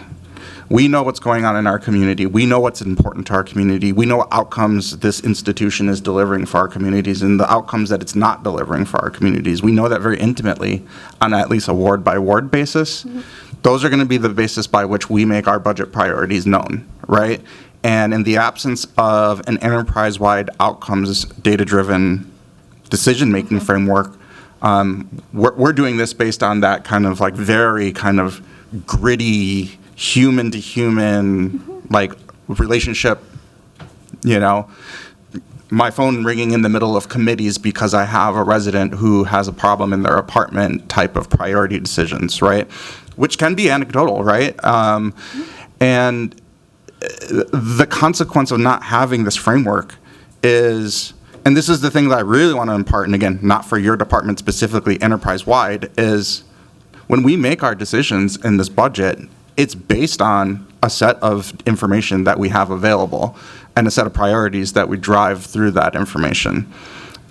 It gets very frustrating when we know what our priorities are and then we hear anger or frustration from department heads because how dare you cut in this area or reallocate in that area because it has all these impacts. And it's like, no, it doesn't have an impact because your information doesn't exist about that impact, right? Mm-hmm. We know what the impacts are in our community on the ground. And we're making our priorities based on that. The impact of what's happening inside it's more opaque because we don't have that data-driven framework in front of us for this decision-making process. And so it's just when people are not prioritizing this work because there are other more urgent and important things,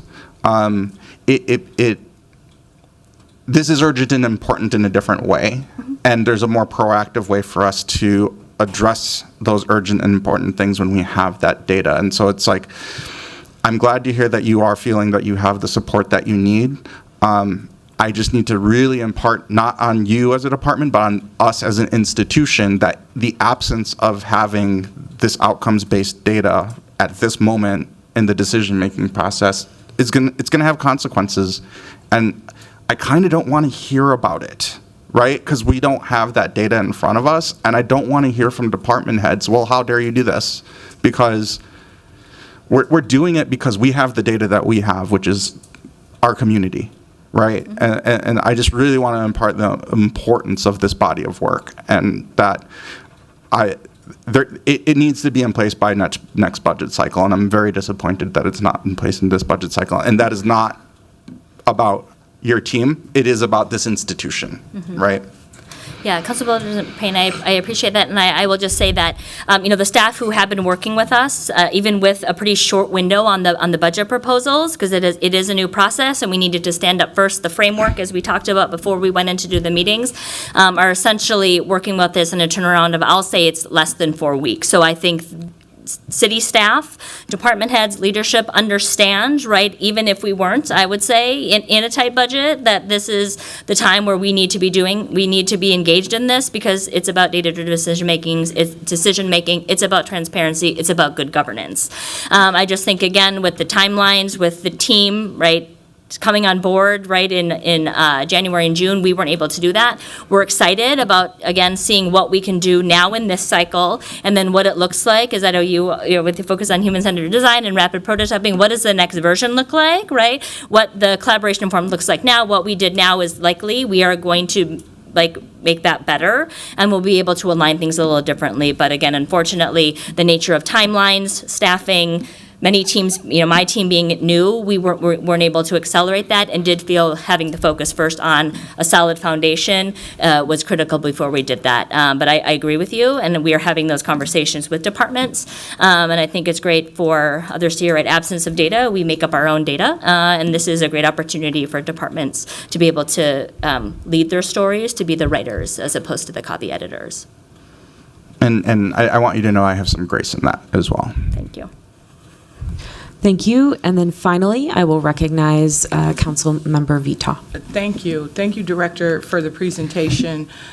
This is impressive. In a year, what'd you say, a year and 3 weeks? Yes. You've been here, and you started out as a department of one, so thank you so much. This is quite impressive, and I see where you're going with this, and I appreciate that. I think I have different concerns. My concerns is that this team may be overworked. Like, I want to make sure that, folks feel grounded in their new positions and have an opportunity to, pause and come up with new ideas and appreciate the vision. You did, you're one of the people whose department started under a lot of scrutiny. It was super heavy when you first got here, just the expectations for you and your department. So I think I'm more concerned with, how we keep staff, like what's being done to make sure the team that you have built in this year feels supported throughout the enterprise, and how they keep building on the good work they're doing.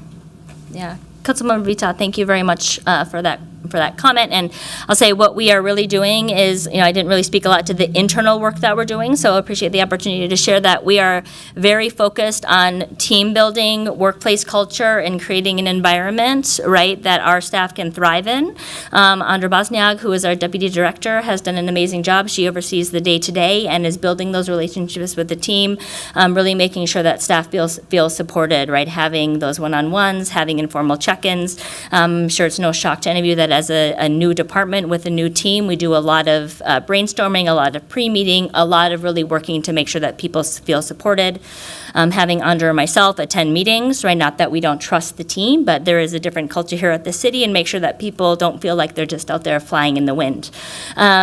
Team development is something that we're looking at as well around culture building, and so we are taking the time to split our work right in between the deliverables, very specific deliverables for those go-go-goes, but also what it looks like to focus on learning and development.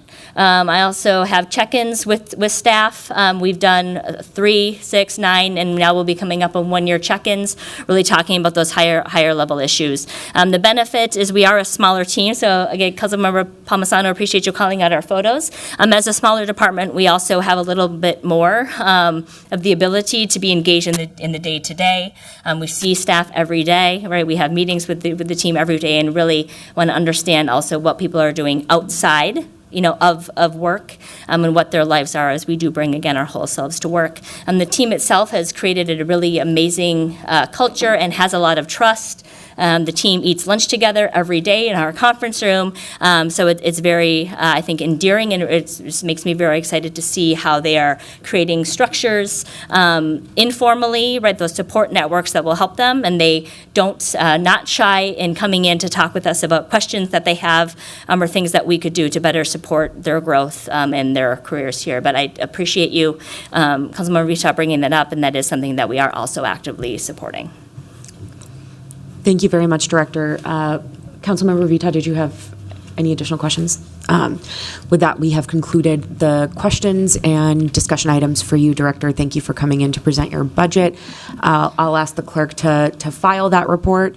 And with that, we are ready to move to item number 2, which was amended to be added to this agenda, legislative directive related to our financial reporting. To introduce this item, I will recognize Council Member and Vice Chair Koski. Thank you, Madam Vice President. Colleagues, last week, the City Council redistributed $1.5 million from department surpluses based on detailed financial reports to fund the Agate Board and Lodge Housing and Shelter Facility Rehabilitation Project. The reallocated funds were sourced from departments that chronically have underspent for the past 5+ years and are expected to underspend their 2024 budget. It reallocated 7.58% of their projected surplus, which was an average of 0.74%, so under 1% of their total budgets. As a reminder, the city is projected to end this year with a $38 million surplus. The City Council's decision ensured that these funds were used to save over 130 shelter beds and critical housing services without any impact on services and programming or the taxpayers of Minneapolis. Yesterday, we received an informal email from the administration stating that the savings data was inaccurate and providing a list of arbitrary budget cuts being instituted. This legislative directive, brought forward by Chair Chugtai and I, is responsive to that email and is intended to settle this financial discrepancy.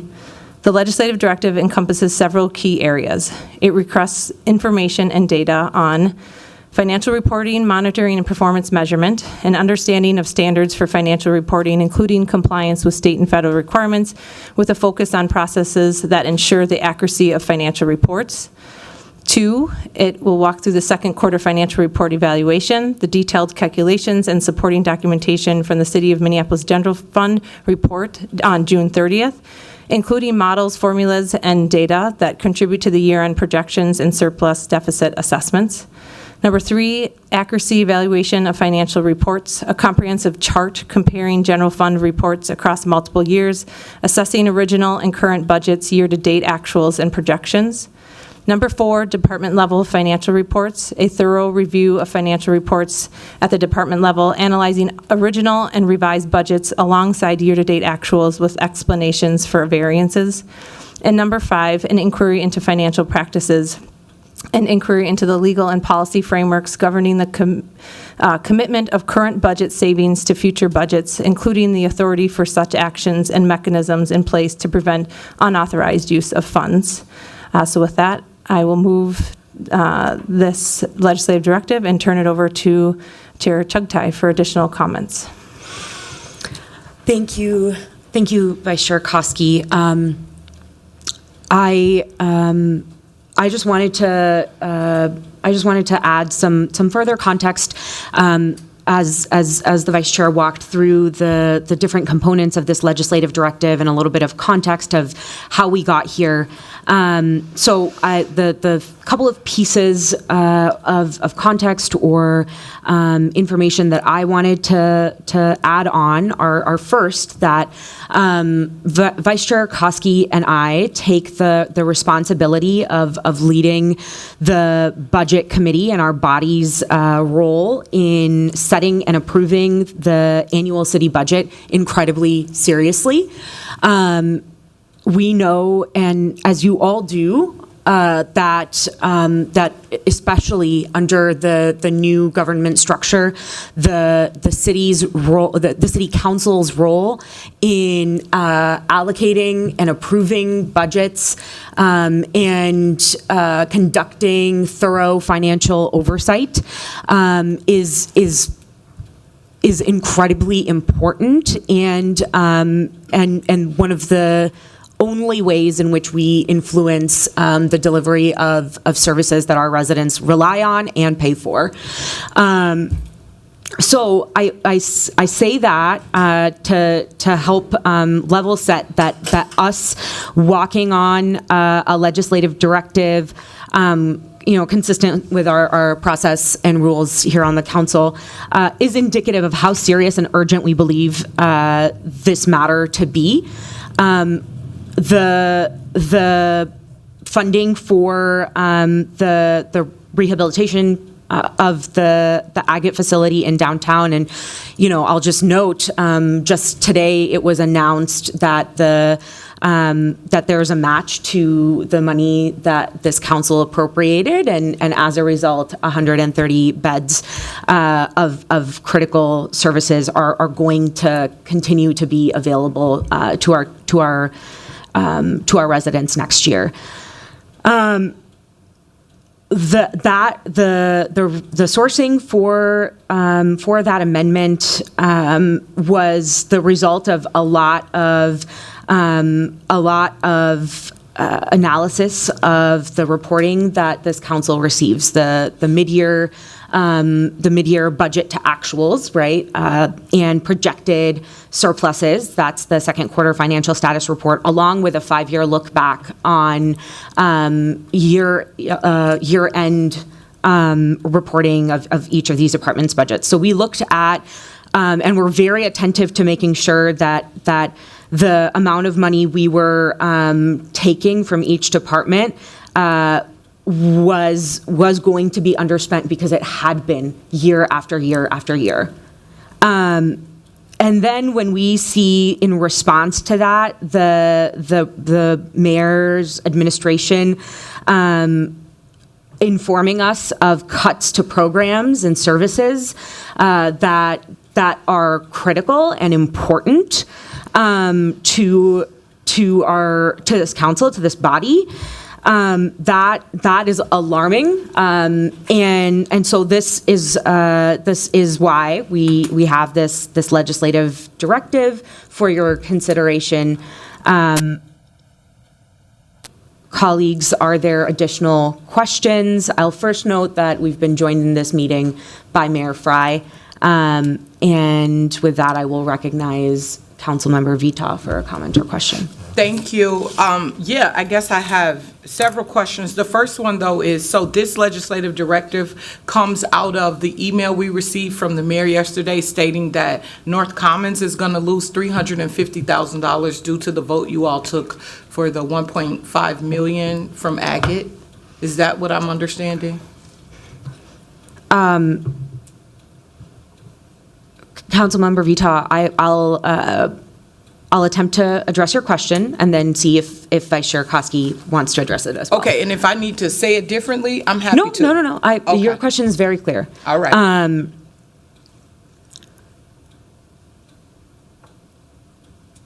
Based on historic spending within departments, so for I think we're getting away from my question, though. Yeah, If you're starting with based on historic spending. All I'm asking is, yesterday I received an email, we all did, from the mayor saying that North Commons was down $350,000 based on the vote that this council took last week. So is that what this legislative directive is coming from? It's attempting to address the inconsistencies that we are hearing. Okay. So there should not be any cuts to North Commons, and we're seeking to understand why that's happening when there is enough money in the budget. Okay, got it. That's it. Does that answer your question? That's that part of that. Right, I'm there. Second part of this is, this legislative directive, this is a lot of information. I'm trying to understand, why didn't we do this?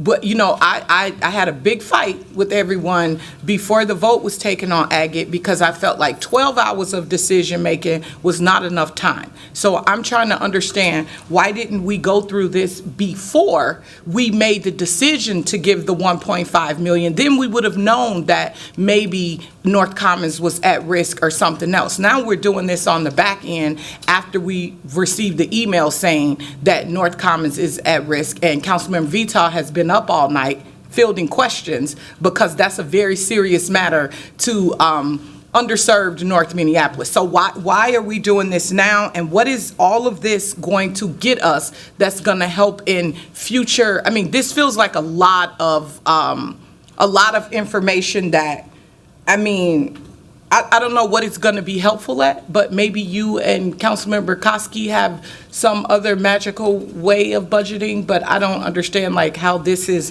going to help with decision making on this when we didn't need it, when you all made this decision without it before. Councilmember Vita, the reason we're doing this is because the data does not support a need to cut funding for North Commons Park. What This data? the historic spending, current projected surpluses, the money is there. But is it that the money is there, or is And it there where the are money cuts came happening. from? I'm asking, I mean, it could be that the money is there, Mm-hmm. but is it where you took the money from is the issue? The places we took the money Yeah. from, Is that always the issue? underspend, always underspend. No. Even if the department underspends, there are dollars that are allocated for specific things, right? We took it out Like- of general fund. We took it out of their high-level full budget. We didn't take it out of specific programs within a department. That Okay. was an operational choice that was made. So before we went through all this, did someone tell you that, like, it's fine to take this, like, the budget team said, this isn't gonna affect North Commons, or there was some other stuff in there too, like the LinkedIn account, whatever, I don't know. There was some other stuff in there too, in that email. I'm really concerned about North Commons. I'm actually pissed about North Commons, that we're even having this discussion, because it's always the north side on the chopping block when we get to these decisions. And, you know, so many people sit up here and talk about institutional racism. That's an issue when it's always the north side. That's racism. Especially with, you know, the vote that was taken. If somebody talked about, I don't know if there were conversations about North Commons being on the chopping block or what happened. I don't know what happened, but I know it better get fixed ASAP. So I don't know. I don't know what this budget allocation, this legislative directive is intended to do, how it's gonna fix it. I don't know what this has to do with anything. If you all already made a decision and you said it was legit. Vice Chair Koski, would you like to address? Thank you, Council Vice President. Yeah, happy to address Councilor Vita's question. So the city's quarterly financial reports are how we understand the city and our department's actual spending. They are touted and were told to us in an email that this is our best source of budgetary and fiscal information. And we didn't ask for this information initially because we were under the impression that we could rely on the information that was brought forward to us was accurate and was what we needed to make the best decisions. I'm equally as concerned that North Commons was chosen arbitrarily by the administration to be cut when I don't understand that the numbers don't show that there should be cuts from a department when the report that we have shows that they are projected to underspend. This is information that we're asking for will help us in foundational information so that we can move forward with next steps to understand how we move forward. Okay, I'm gonna make one last comment. I don't know what kind of weird fight y'all having up here, but the north side is not gonna be in the middle of this, period. I don't know what y'all doing. I don't know where this is coming from. This blaming, it's the mayor, it's the council, I don't know. But what is not gonna happen is the north side is going to be the fall in this. Whatever y'all doing, y'all need to fix this like yesterday. I don't even understand what's going on anymore. I really don't. When y'all voted for this, I did not vote for Agate because I did not have enough information to know if North Commons or anything was at risk for that matter. Even the South Side Initiative, I didn't know. And I made that very clear. I don't know what's going on here. This seems very soon, in less than a week, we're up here having a conversation about the North Side. So I don't know what y'all have to do. I just don't see how this legislative directive is fixing anything. This seems like just a whole lot of work that's going to take a whole lot more time, and the North Side is going to be waiting to hear about I don't know what. So I don't know what y'all need to do, but we need some action ASAP. Understood, Councilmember. I just want to just make sure that you know that we also agree that it is unacceptable that the North Commons project is where this arbitrary cut is happening. That is inconsistent with what this council believes. I know It's what you believe, not the rehabilitation. council. What the people who made the decision to use that money in that way believes, because I really don't know. So it's not what I believe. I don't know one way or the other. What I do know is the park board got $3 million from the city, and that got them money further from the state and other agencies based on the money we committed to. They have been told, and I have been told, that $350,000 has been taken away from them. That's fraud. That means they submitted an application that was wrong. If they are down $1, that means they submitted an application with a commitment from the city that is not the correct amount of money. That is fraud. And I want zero parts of that. Agreed.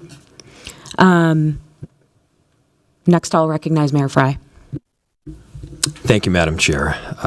There are several inaccuracies that need to be corrected, and we should just get it straight from the individual's mouth. And so I'd like to call up our budget lead in Jane DeSenza.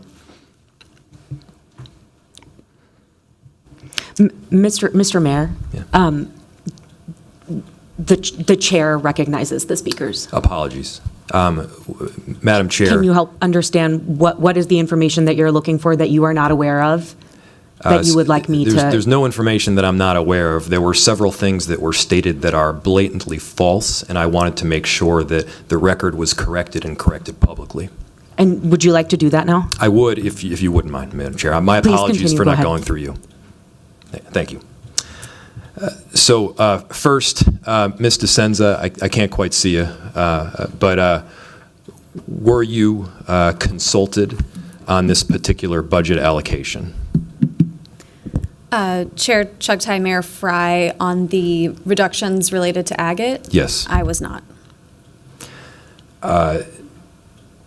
What is the purpose generally of a second quarter financial report? Through the Chair, Mayor Fry, the quarterly financial reports are an important checkpoint throughout the year. Every organization, private sector organizations will do quarterly financials. They'll be revised quarterly. It's a snapshot in time of spending. Did you ever tell any council members that this was a good source to use in determining what cuts could potentially be made? Through the Chair, Mayor Fry, they're not designed to inform budget cuts. Why are they not designed to inform budget cuts? Because it is a snapshot, they're accurate reports, but when designing budget cuts, which I did go through with the city, there's a lot of nuance that's required and a lot of conversation that might not be evident from looking at a one-pager on the general fund status of spending. And when is the quarter two report determined? Through the Chair, Mayor Fry, the quarter two report goes through the end of June. It was presented a little late this year because we've only recently filled our controller's position. So I expect we'll have an updated quarter three report in the next couple of weeks here. And will that updated quarter three report give a more accurate presentation on where our unspent balance presently is? Through the Chair, Mayor Fry, yes, every quarter gets more and more accurate as we know more about spending. Do you disagree with the approach that was taken? Through the Chair, yes, absolutely. In terms of financial practices, how is the city rated? Through the Chair, we recently reaffirmed our AAA bond rating status, I believe, this week.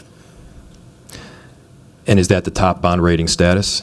Through the Chair, yes, Mayor Fry, that's correct. Thank you, Ms. DeSenza, I appreciate it. I may have another question in a second, but I wanted to make a couple of points as it applies to this particular issue. First, every single person up here recognizes the importance of maintaining and increasing shelter space. I think there are many that want to make sure that there is a process that we go through that allows for a competitive and fair process where all entities can apply, recognizing that there are a lot of them right now that are in dire straits or in a rough point. I do believe that the City of Minneapolis can be one of many entities that steps up to help, and we should do that thoughtfully. Second, the situation that led to this directive that we're presently considering could have been avoided if council members bothered to consult with budget staff and bothered to vet the information from the beginning. It is our job to deliberate. It is our job also to trust expertise. We have financial experts at the city. They are not the mayor. They are not the council. We have legal experts at the city. They're called attorneys. They are not me. They are not the council. We have experts in housing and climate. We have experts in regulatory services and payroll. We need to trust and work with staff. That did not happen at all prior to this motion coming forward. It came forward in the way that it did because there weren't the requisite votes to pass it through the contingency fund. And so council members pivoted to try to use unspent balance. Some of the unspent balance has already been allocated by council members themselves. We need to stop pretending like there's free money out there at this point. There isn't. It's either monies that have already been allocated to a specific purpose, and yes, there are at times monies that go unspent at the end of the year, and when it does go unspent, there is a direct impact to property taxes. We do not know necessarily what money will go unspent because the year hasn't finished yet. A much better picture of that will be gathered at the end of Q3 when that report comes out. Our finance staff do a great job. They do a great job that is indicated through a AAA bond rating. I don't have a AAA bond rating. Our city does. Council members don't have a AAA bond rating. That bond rating is garnered because we've got experts that do the work to ensure that there is belief that our city is going to do the right thing by our finances. Doing something without any vetting is not the right way to go. Now, we're at this point now, and I understand how people have voted and what their belief structure is with respect to putting this money out. We now have a legislative directive before us, which was also not vetted at all. Part of the policy and procedure that you all have voted to support is that legislative directives are vetted by administrative staff prior to coming forward. The agreement is to support the guidelines, is to hold each other accountable, and to do the things that we committed to do. This doesn't do that. So we need to stop pretending that we are experts at the expense of the people that actually are. We need to believe administrative staff when they tell us that there is an extraordinarily large problem with a move that we're making. And I know there's the assumption that this just comes from some directive from me. I can tell you it does not. I found out about the North Commons issue a day and a half ago.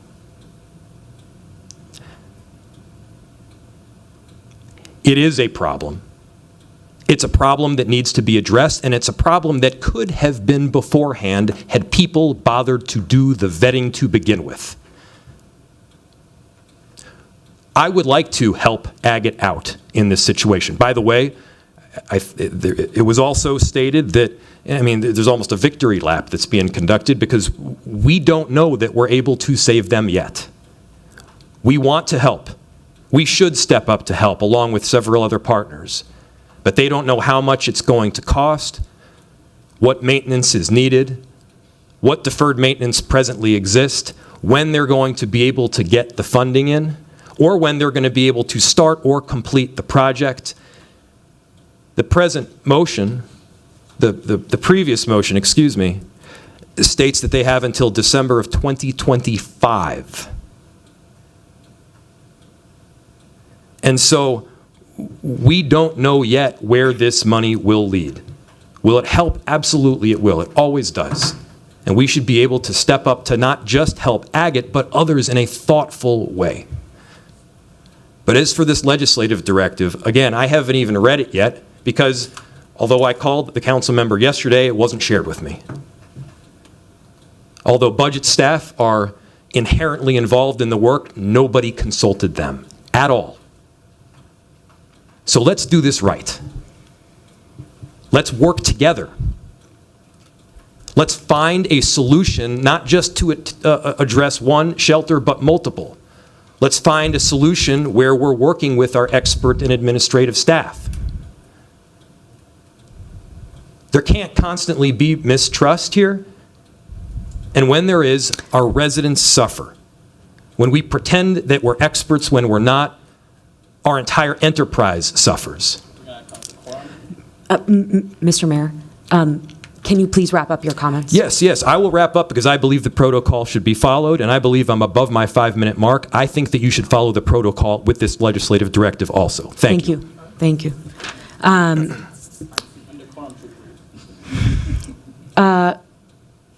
The clerks have informed us that we are potentially going to need to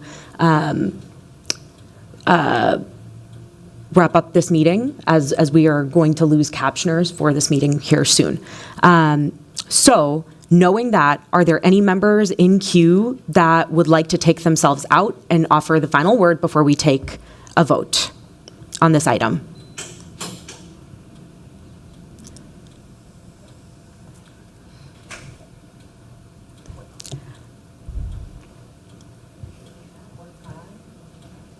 Council Vice President, can you share what time we have to be out? 12:30.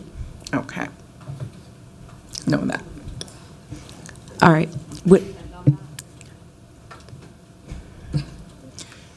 Mr. Clerk, will you please call the roll on this item?